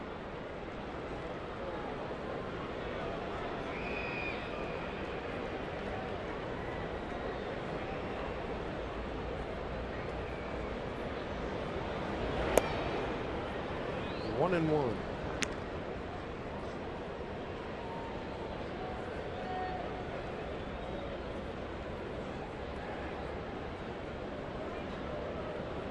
How about that? 7 for 10 there. Pretty much unstoppable last night.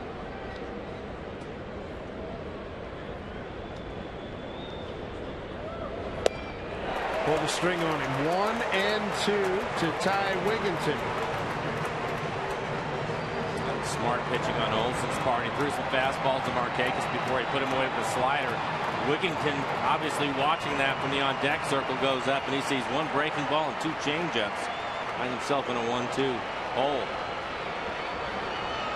Olson in his first relief appearance since June 21st against Arizona.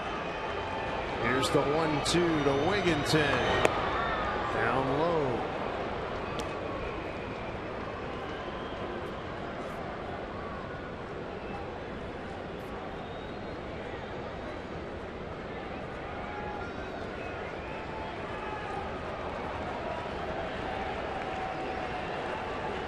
Bases filled with Orioles. Hit on the ground to Cedeno. There's 1. There's 2. Just what the doctor ordered. Strikeout, double play, inning over. Right on the money. Garrett Olson gets out of a bases loaded, nobody out jam. How do you do?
Mariners baseball on FSN is brought to you by Banner Bank. Better ideas, better banking. And by Money Tree. At Money Tree, providing immediate cash for your business is our business. Apply for business loan at MoneyTreeInc.com.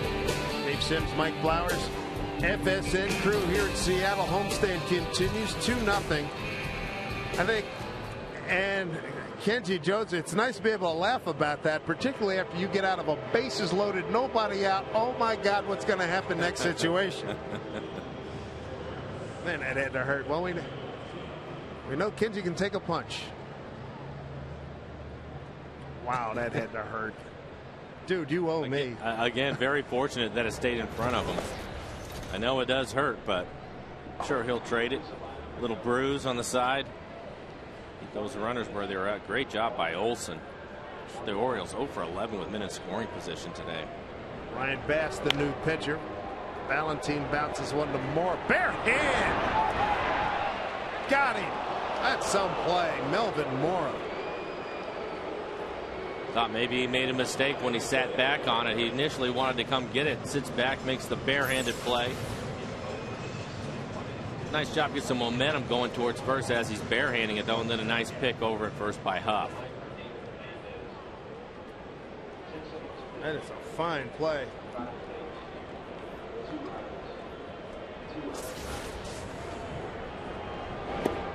There's Ronnie Cedeno.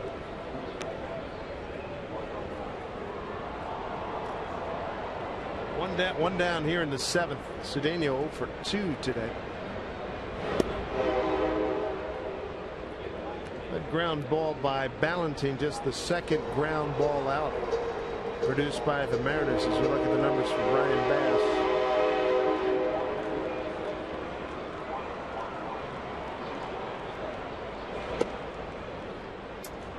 So David Hernandez, the starter for the Orioles, goes 6 innings, 2 runs, both earned, 5 hits, 2 walks, 3 Ks, 111 pitches, 69 for strikes. Cedeno goes fishing. Oscar Salazar, he stays on as shortstop. He replaced Robert Andino. There's Oscar.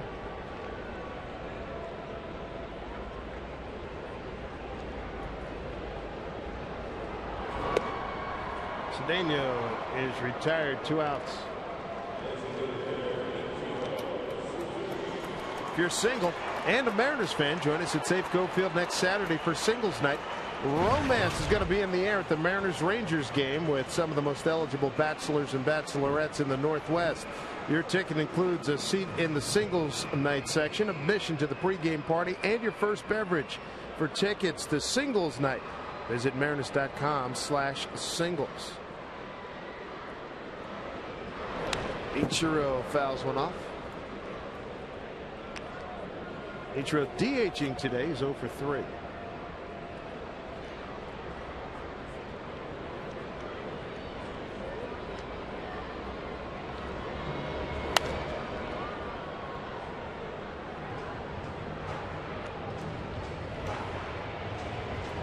Come on out to the ballpark. Next 4 games as we wrap up the first half of the season. The Texas Rangers are in town.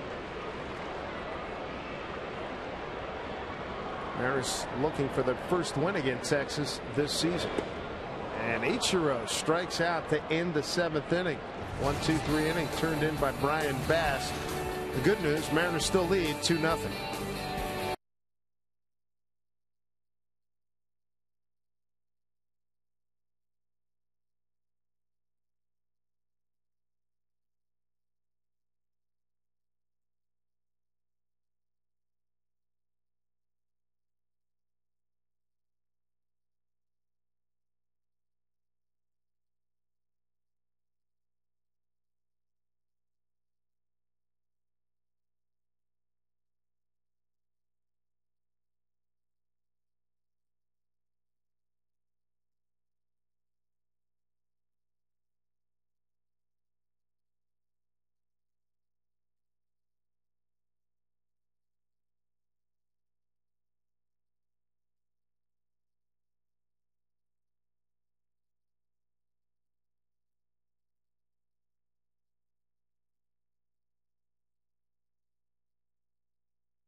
the entertainment capital of the Northwest.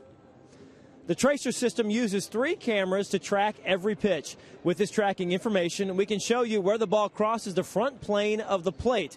Our system is accurate to within 1 inch. We then take this data and convert it to our EQC Tracer graphic. Mark Lowe's the new pitcher for the Mariners in this 2-0 game in the 8th inning here at Safeco Field. Mark, part of the bullpen. This will be the 3rd member out of the bullpen today as Vargas started, went 5 innings. And there is the Mark Lowe ledger. 2009. Aubrey Huff is first hitter. Strike 1 will be Huff, Reimold, and Scott. 4, 5, and 6. I would have to believe that Garrett Olson's dinner is going to taste pretty good tonight. That was a Houdini coming to the bases loaded, nobody out. He doesn't give up anything. Terrific job by Olson. I'll tell you one thing, he can keep his plastic in his pocket. They had Vargas doing a new version of Pearls of Pauline. Then they get Olson doing a Houdini. The Mariners still lead 2-0. 7th inning to get the bases loaded, nobody out. Olson comes in, strikes out Markakis, and gets Wigginton to bounce into a double play.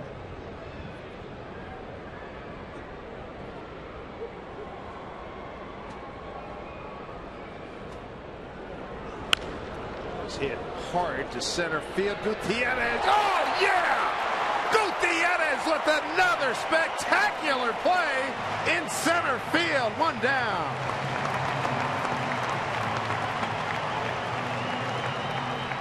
Again, the key to it all is see the great diving catch, but he gets a tremendous jump all the time, especially the ball in front of him.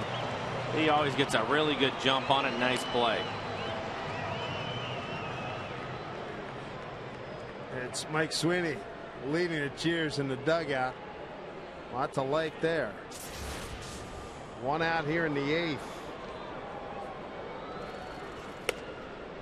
That's a fastball from Lowe that Huff turned around. And what a catch by Gutierrez. Nolan Reimold 0 for 3.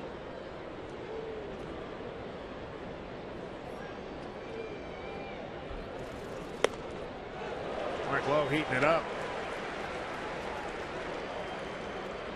99 mph.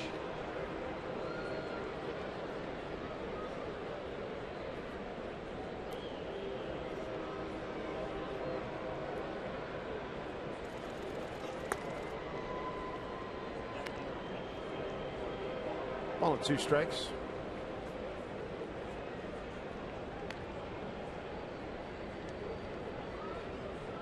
Picked up a save at Boston.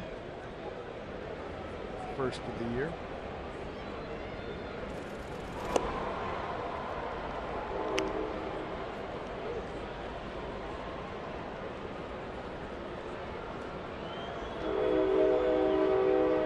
Mark trying to bounce back. Sunday, ineffective at Boston.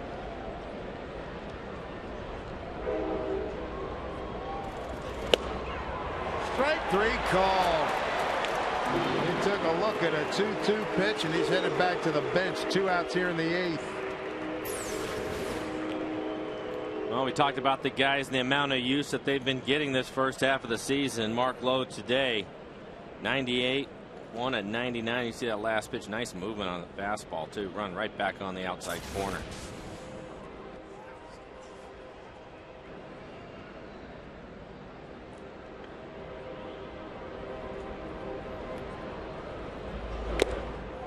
Fouled into Kenji's glove. 98 miles an hour. Luke Scott, the 7 RBI man from last night. 0 for 2 with a walk today. Lowe was out of sorts on Sunday. It saved the game Friday. Sunday, a walk, and gave up an 2-run single. The Mariners lost 8-4 Sunday after having the lead. Bullpen gave it up in the 7th inning, yielding 5 runs after the Mariners had a 4-3 lead. This is an interesting matchup for me. Scott, I think, is a really good fastball hitter. Likes to hit the fastball. We've seen that from him and Lowe with a plus fastball today.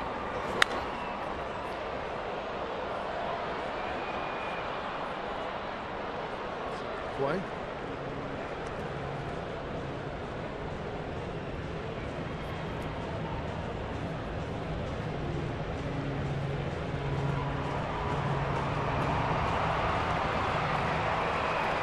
Team back in position in left field, and now Lowe going to work on Scott. First time they faced off. A 1-2 pitch. Got him with a breaking ball and a beauty. Mark Lowe. A 1-2, 3/8 inning. He did it on 13 pitches.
Presented by authority of the Seattle Mariners and may not be reproduced or retransmitted in any form, and the accounts and descriptions of this game may not be disseminated without the express written consent of the Seattle Mariners.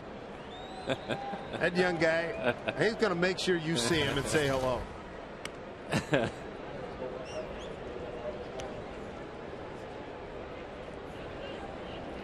Chris Woodward to lead it off.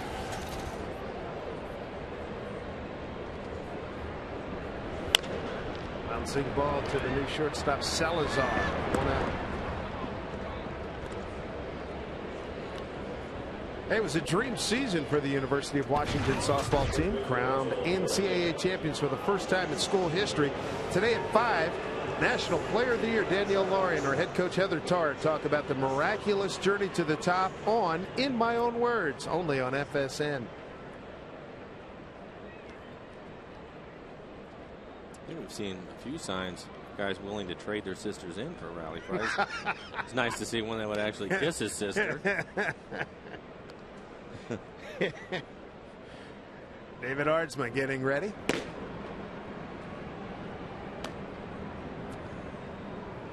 And on run or two would cause Mariner fans to put the stomach medication away.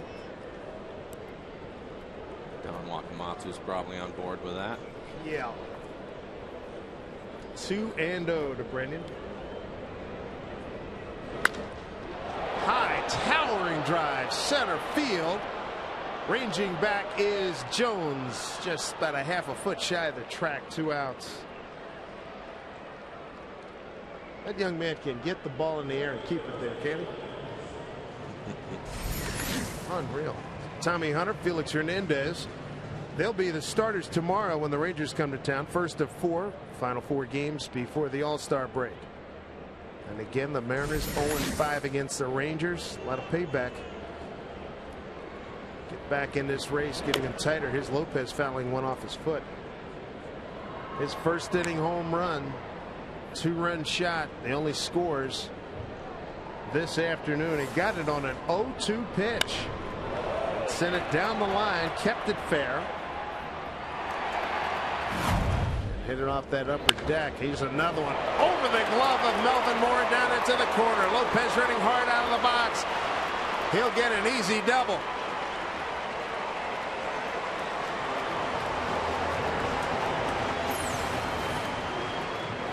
Nice pull. 2 balls really hard. This one just a bullet over Mora's head. Well, if Moore had caught it, would have taken him with him. Well, Lopez is heating up too. We've been talking about Gutierrez being hot, but Lopez had a nice road trip himself and continues to swing well. 17th 2-bagger for Jose. He's 2 for 4 today.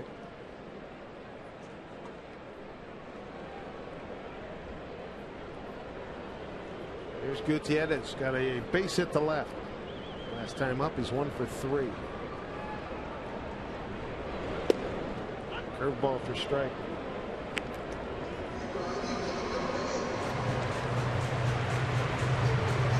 One for 3 today for Gutierrez.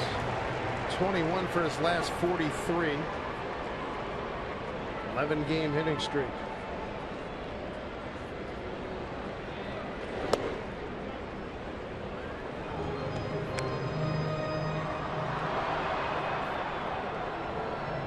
Eric Bedard, shaky first inning, and then the next 3 innings he did a heck of a job. And to his right, Jason Vargas, today's starter, goes 5 innings, strikes out 6, walks 5, but he is the pitcher of record for the Mariners. He was able to escape multiple Baltimore opportunities to score. During his time, he stranded 7 Baltimore runners. After the 2-run home run by Lopez in the first, this is only the second Mariner to reach second base.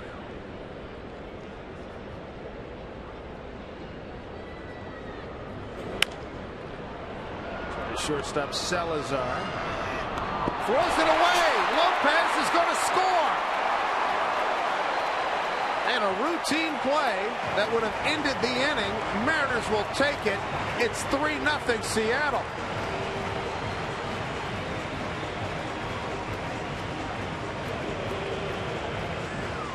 That was really strange. I mean, the throw was wide. It looked like Huff had a chance to make the catch. Take another look at it. It's routine, just a 2-hopper. Salazar looks like he's in good shape. Throws a little wide. Hard to tell from that angle. It looked like Huff had a chance to make the catch. Yeah. Yeah, he was looking at the runner. Yes, sir. That's exactly right. Mariners will take it 3-0. Going to put Langerhans on. Pitch to Kenji Jojima.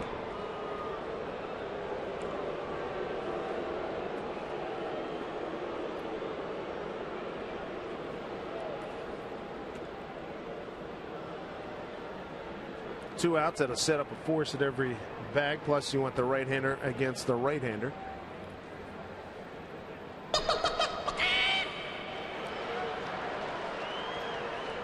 Mariners will absolutely take that.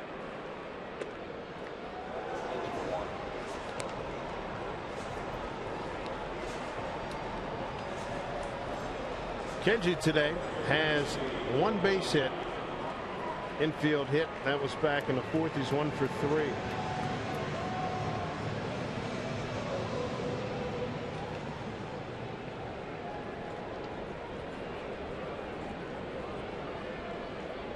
Kenji 0 for 1 against Brian Bass.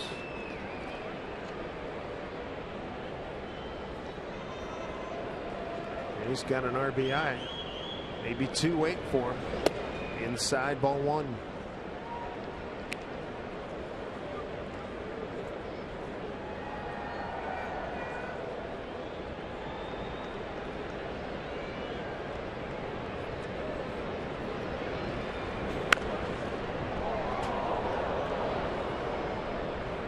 Ball and a strike to Kenji Jojima.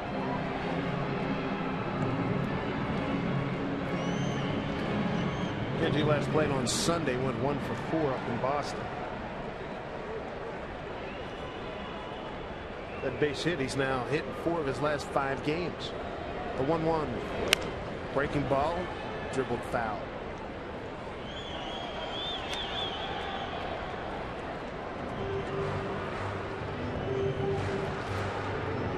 Ryan Bass, the second pitcher for Baltimore this afternoon.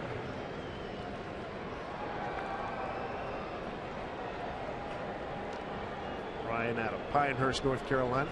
Lives in Montgomery, Alabama. Swing and a miss. Kenji's gone. So are the Mariners. But they add a run on the error by the shortstop. Ladies and gentlemen, time for the DA. David Artsman coming in. It's 3-0 Mariners.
Here at Safeco Field. Let's take a look at the Firestone leaderboard.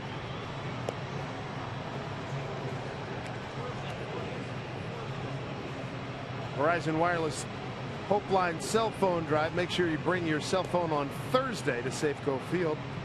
Support victims of domestic violence.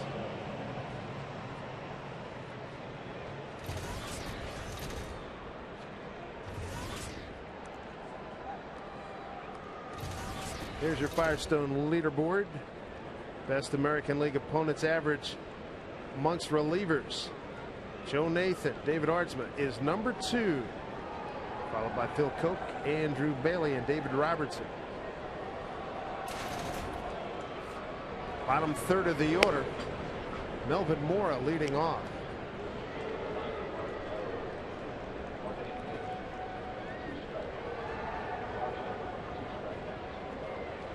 .39th appearance for David Artsman. And he's behind 2-0 to Mora. Mora 1 for 2 with a walk.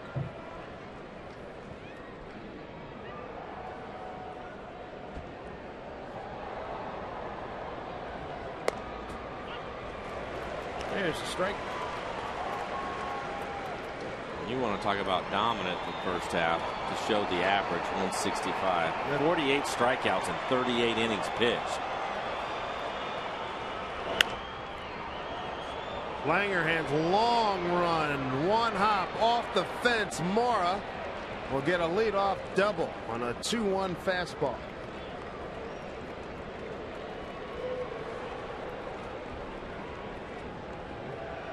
Angels and Rangers getting after it tonight. We look at our scoreboard. Brought to you by Washington Lottery's Match 4. Padilla against Santana. Boy, look at that Santana ERA at 7.43.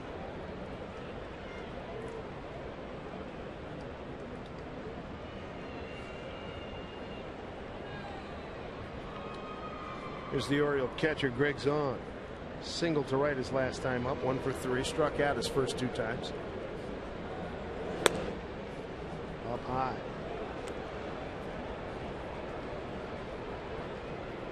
It's on a switch hitter.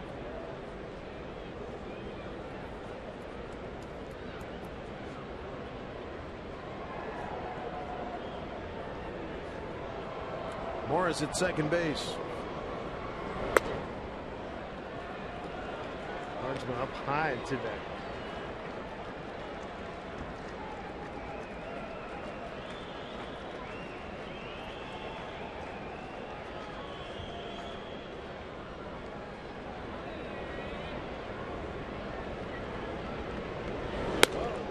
came way upstairs.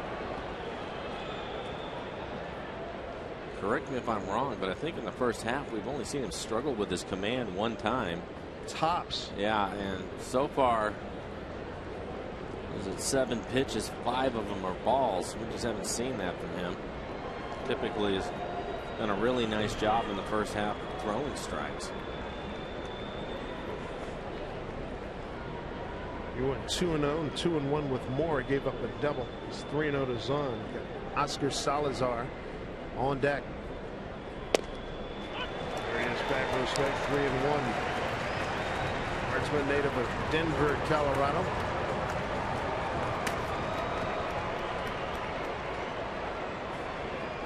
And with the Giants, the Cubs, the White Sox, and the Red Sox. What a turnaround year this has been. But not a good outing thus far as he has walked Greg Zahn, the 8-hole hitting catcher. And now the tying run's going to come to the plate in the person of Oscar Salazar.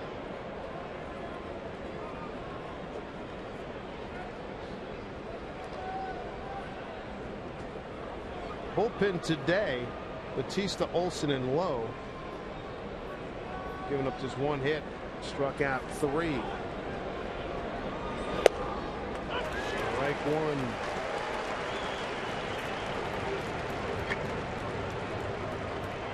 Salazar entered the game as a pinch hitter in the 7th.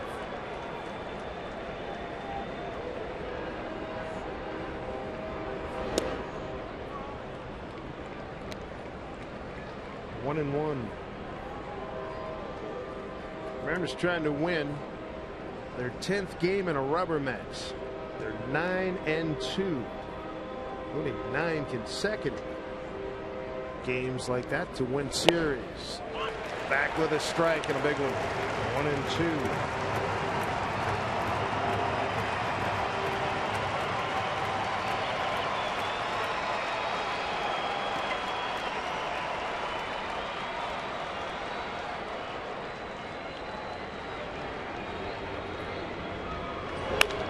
On the line, base hit, runner at second. Moore had to hold. They'll keep him at third, does Juan Samuel, the third base coach. And now we got a boiling situation again, second time today. Baltimore has loaded the bases with nobody out. Brigadeiro is going to go out and talk to Ardsma. Something Don Wakamasa did not want to see, because now you get into the tough part of the lineup with Jones, Markakis, Wigginton, and Huff. Felix PA has gone into pinch run for Salazar and delivered a base hit. Back in the 7th, Greg Zahn led off with a base hit to right off of Batista. Salazar was walked. They eventually got the bases loaded. They brought in Olsen, who got a strikeout and a double play to get out of it.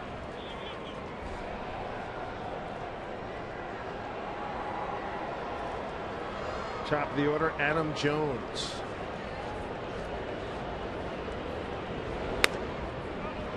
Slider away, misses. Jones, as you know, loves to hit the fastball.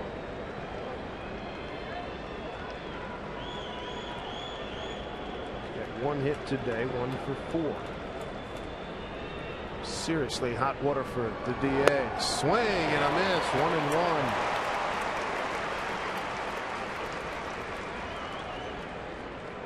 Last swing by Jones. Fastball, it's up in the zone. Couldn't catch up to it. Pretty good fastball by Ardsma, 94 miles an hour. The 1-1 to Jones.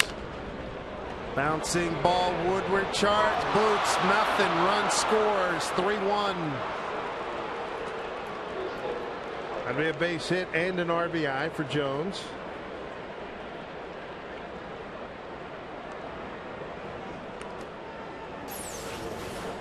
I'm not sure that he would have been able to get Jones with his speed. This would have been a perfect play if he's able to come up with it. Goes right off his fingertips. Only chance he has is to try to barehand it. But again, with Jones's speed, I'm not sure that he would have been able to get him at first. Base is still loaded. A run in. It's now 3-1 Mariners. And the Orioles, after going 0 for 11 in minute scoring position, are now 2 for 2 here in the ninth. Markakis.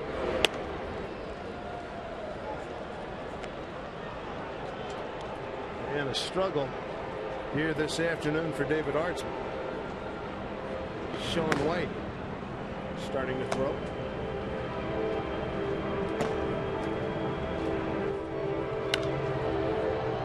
One and one. Markakis was struck out by Olsen with the bases loaded in the 7th inning. Huge out. There your runners. The bases filled.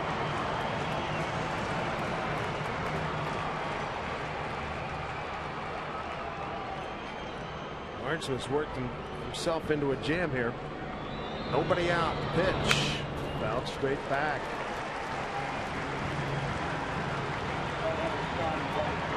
So right now, as we see, that pitch was up. A lot of his pitches have been up here in the 9th inning. You hope for the same thing you had in the 7th inning, a strikeout and a double play, and end this thing.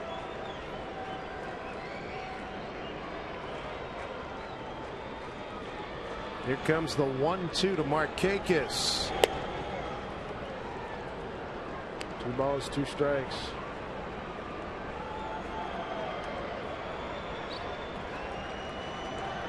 Another tight, taut game for the Mariners. And Wakamatsu does not look any worse for wear. The 2-2 from Artsman. Bouncing ball. They're going to give up a run. Oh! Lopez boots it. 3-2. Everybody's safe.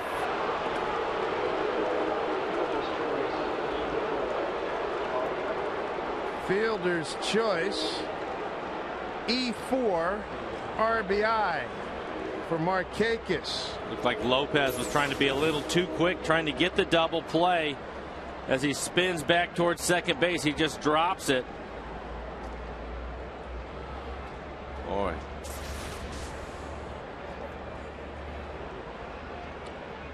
You may want to go find that stomach antacid you may have put away a few minutes ago. Grab an armful. Well, and Artsman's out there. 21 pitches so far in the inning, has yet to get an out. Mariners now clinging to a 1-run lead. Back up the middle. Base hit. Tying run scores. Here comes Jones with the lead run. And Baltimore is taking a lead at 4-3. Blown save opportunity for David Artsman. Not sharp at all here in the 9th. Ty Wigginton delivers. Just a ground ball back up the middle on a breaking ball slider. Now the Orioles again 3 for 4 with men in scoring position in this inning. And Artsman still looking for an out. Holy mackerel.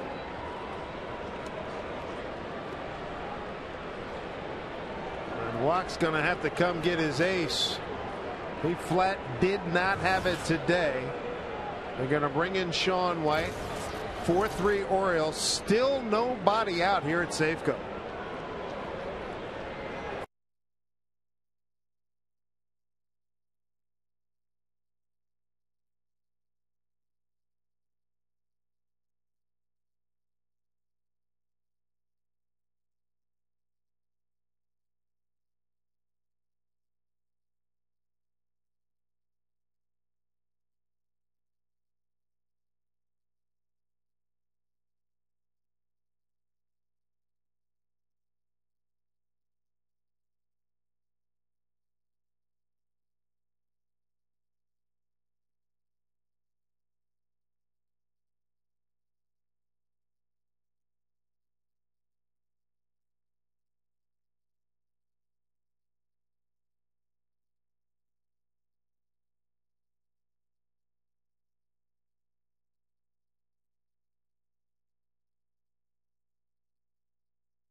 That's maybe once a millennium that'll happen.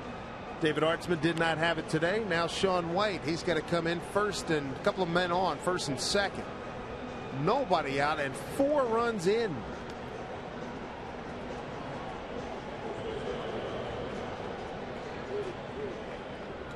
They really do get spoiled. Here's Aubrey Huff. They got runners at first and second.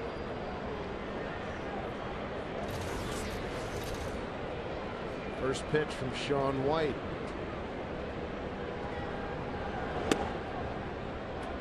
Ball 1. Ryan Roberts comes out on deck. Pinch hit for Reimel.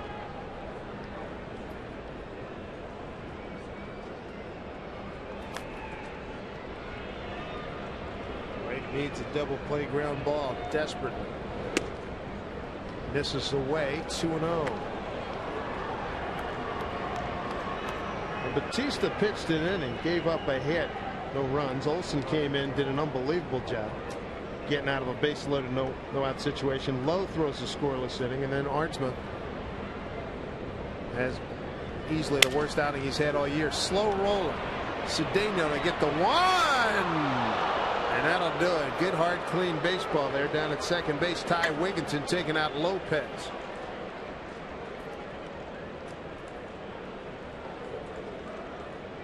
Markakis goes to third. Wigginton's eliminated for the first out. See Lopez trying to get out of the way, just catches his ankle. Luckily his spikes came up out of the ground. It looks like he's fine.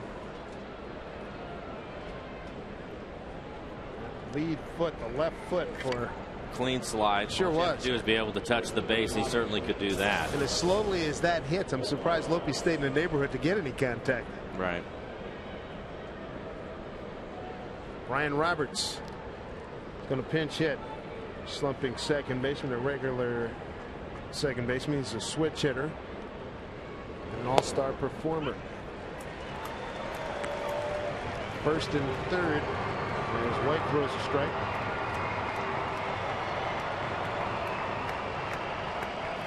Orioles have put on a stunning rally here in the ninth. Dug out by Kendrick.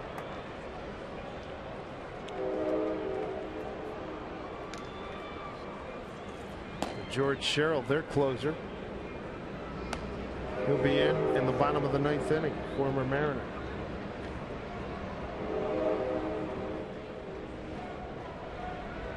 Eighth hitter for Baltimore here in the ninth inning. Oh, they got him. And they pick up an out. Runner at third holds. And Aubrey Huff, like he did a knee or an ankle.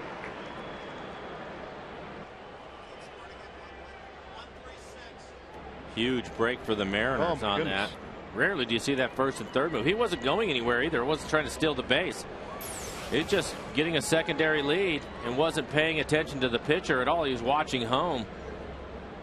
With just one out in the inning and a runner on third, that's a huge out to get the second out on a pickoff.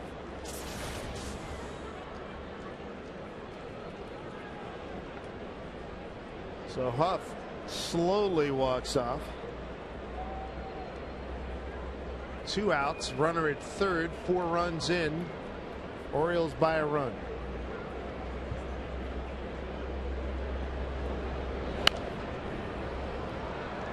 One and 2 to Brian Roberts.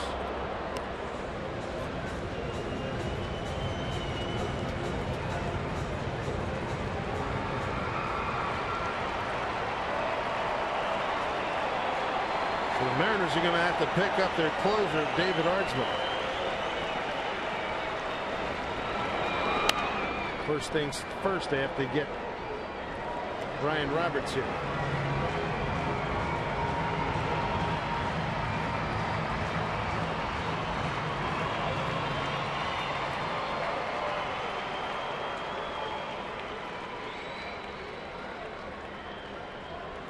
Here's the 1-2 from White. Did he go? No, says third base umpire Tom Hallion. 2-2. Crowd of 27,040 vehemently disagree. I'm curious myself. It looked like a swing from up here. Wow. Here we go, 2-2.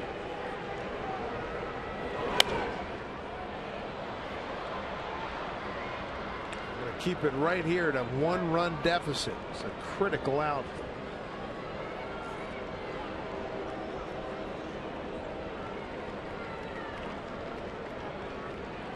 RBIs by Jones and Markakis, a 2-run single by Wiggins, counting for the 4 runs. Inside. 3 balls, 2 strikes. On deck is Luke Scott. You know about him from last night. A 3-2 to Roberts. Bouncing ball up the middle. Lopez fields. Does he get him? No, he dropped the ball. Run scores. It's 5-3 Baltimore.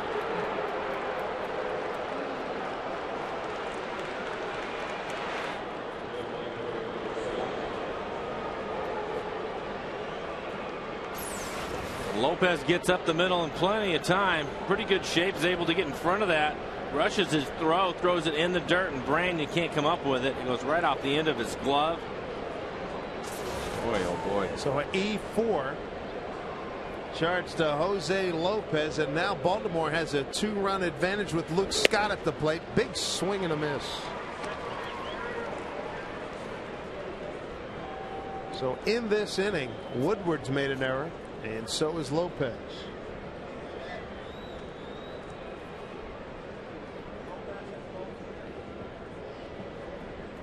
Check that. That's right. Lopez has both errors. Beg your pardon. Here's a line drive. Base hit right field.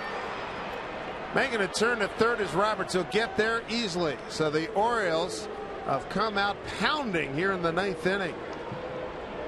Got 5 runs on the board, 2 outs, and runners at the corners. Melvin Moore started all of this with a double against Ardsman. They have batted around.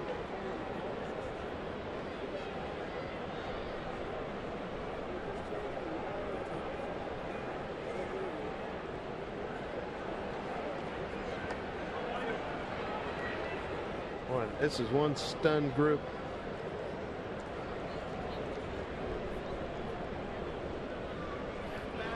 So Mora, he started it all with a double to right on a 2-1 pitch off of Ardsman. 10th man they hit for Baltimore. Strike 1. It's one of the things you just can't do, Dave, when you're playing against a club that has struggles. Extra outs.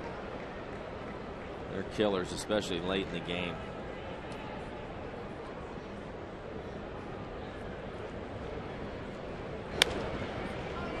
Little number, foul ball.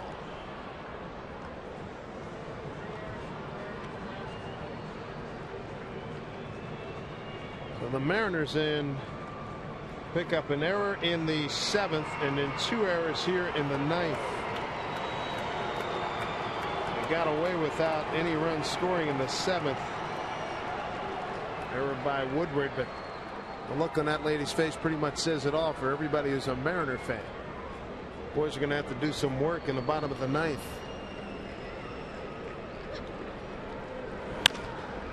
To Cedeno. Short way, and the carnage has ended. 5 runs, couple of errors, plenty of work to do. It's 5-3 Baltimore.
5 hits, 2 errors, and they left 1 top of the 9th to take the lead at 5-3.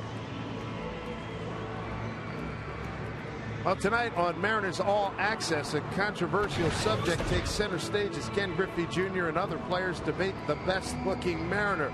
Plus, we're going to break down Seattle's big upcoming series with the Texas Rangers that starts tomorrow. That and more on Mariners All Access tonight at 6:30 and 10 right here on FSN. A whole bunch of changes for the Orioles now that they have taken the lead. Luke Scott, he's at first base. He was the DH. Brian Roberts, he takes over at second base. Ty Wigginton moves from second to short. Felix P.A. is in left. And a new pitcher, they bring in the closer to the Orioles, former Mariner George Sherrill.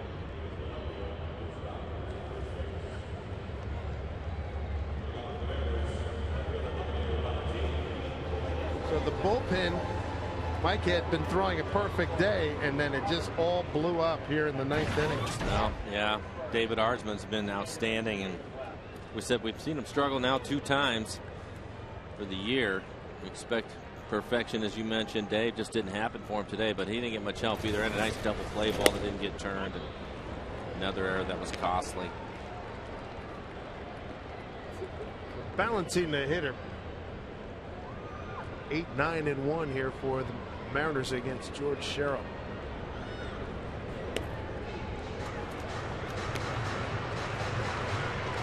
George came in.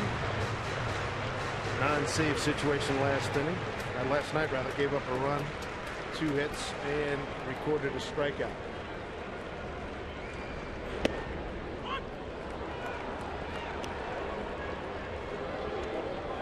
So Ballantine in a hole, 1-2.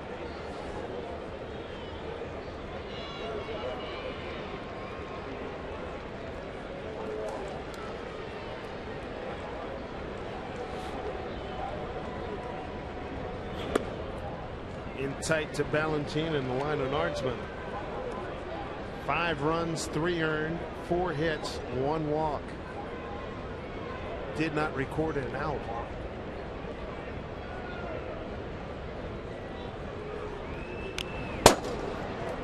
Just barely staying alive.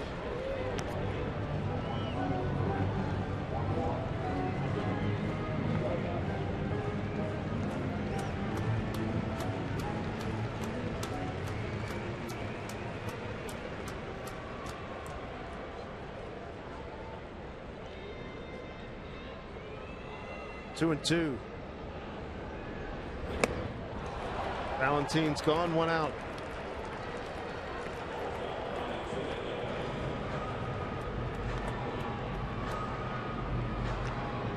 We'll bring up Ronnie Cedeno. He's 0 for 3.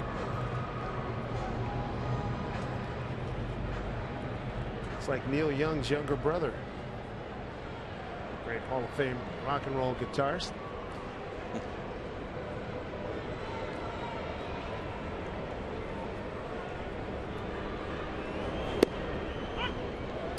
Mariners don't come back, this would be the most distasteful loss in recent memory, if not the entire season. I certainly would agree. And again, it goes to because the bullpen has been so good this year. Look at the Mariners and their bench. Limited bench. They've gone with the extra pitcher. So they only have 3 players on the bench. He's looking for a pinch hitter. Probably Junior is the one.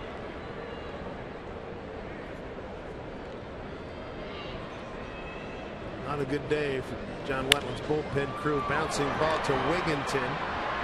2 outs.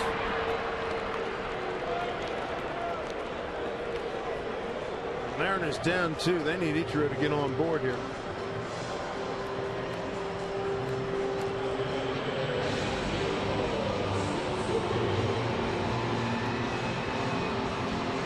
What a 9th inning. An absolute disaster. 5 runs, 5 hits, 2 errors by the Mariners.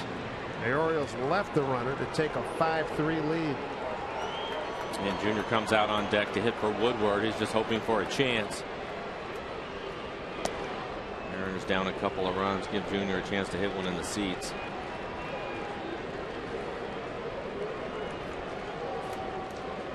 Ichiro today 0 for 4.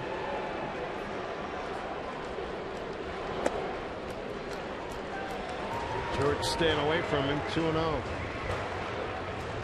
Mariners need base runners. They need to get it done here with 2 outs.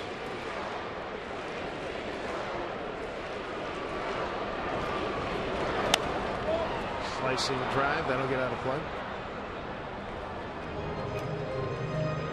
Mariners got 2 runs in the first inning on Jose Lopez's 2-run homer.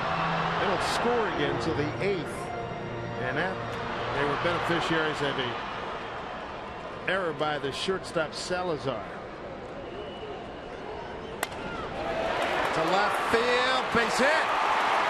Well, hope's not gone yet. Here comes Junior.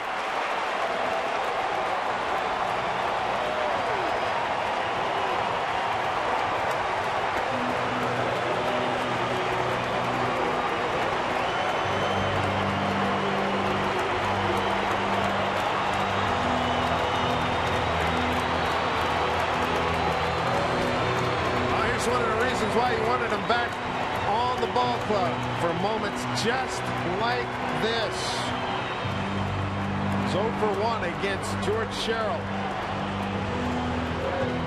He does have 10 home runs, though. Takes one swing, right? We've seen it before.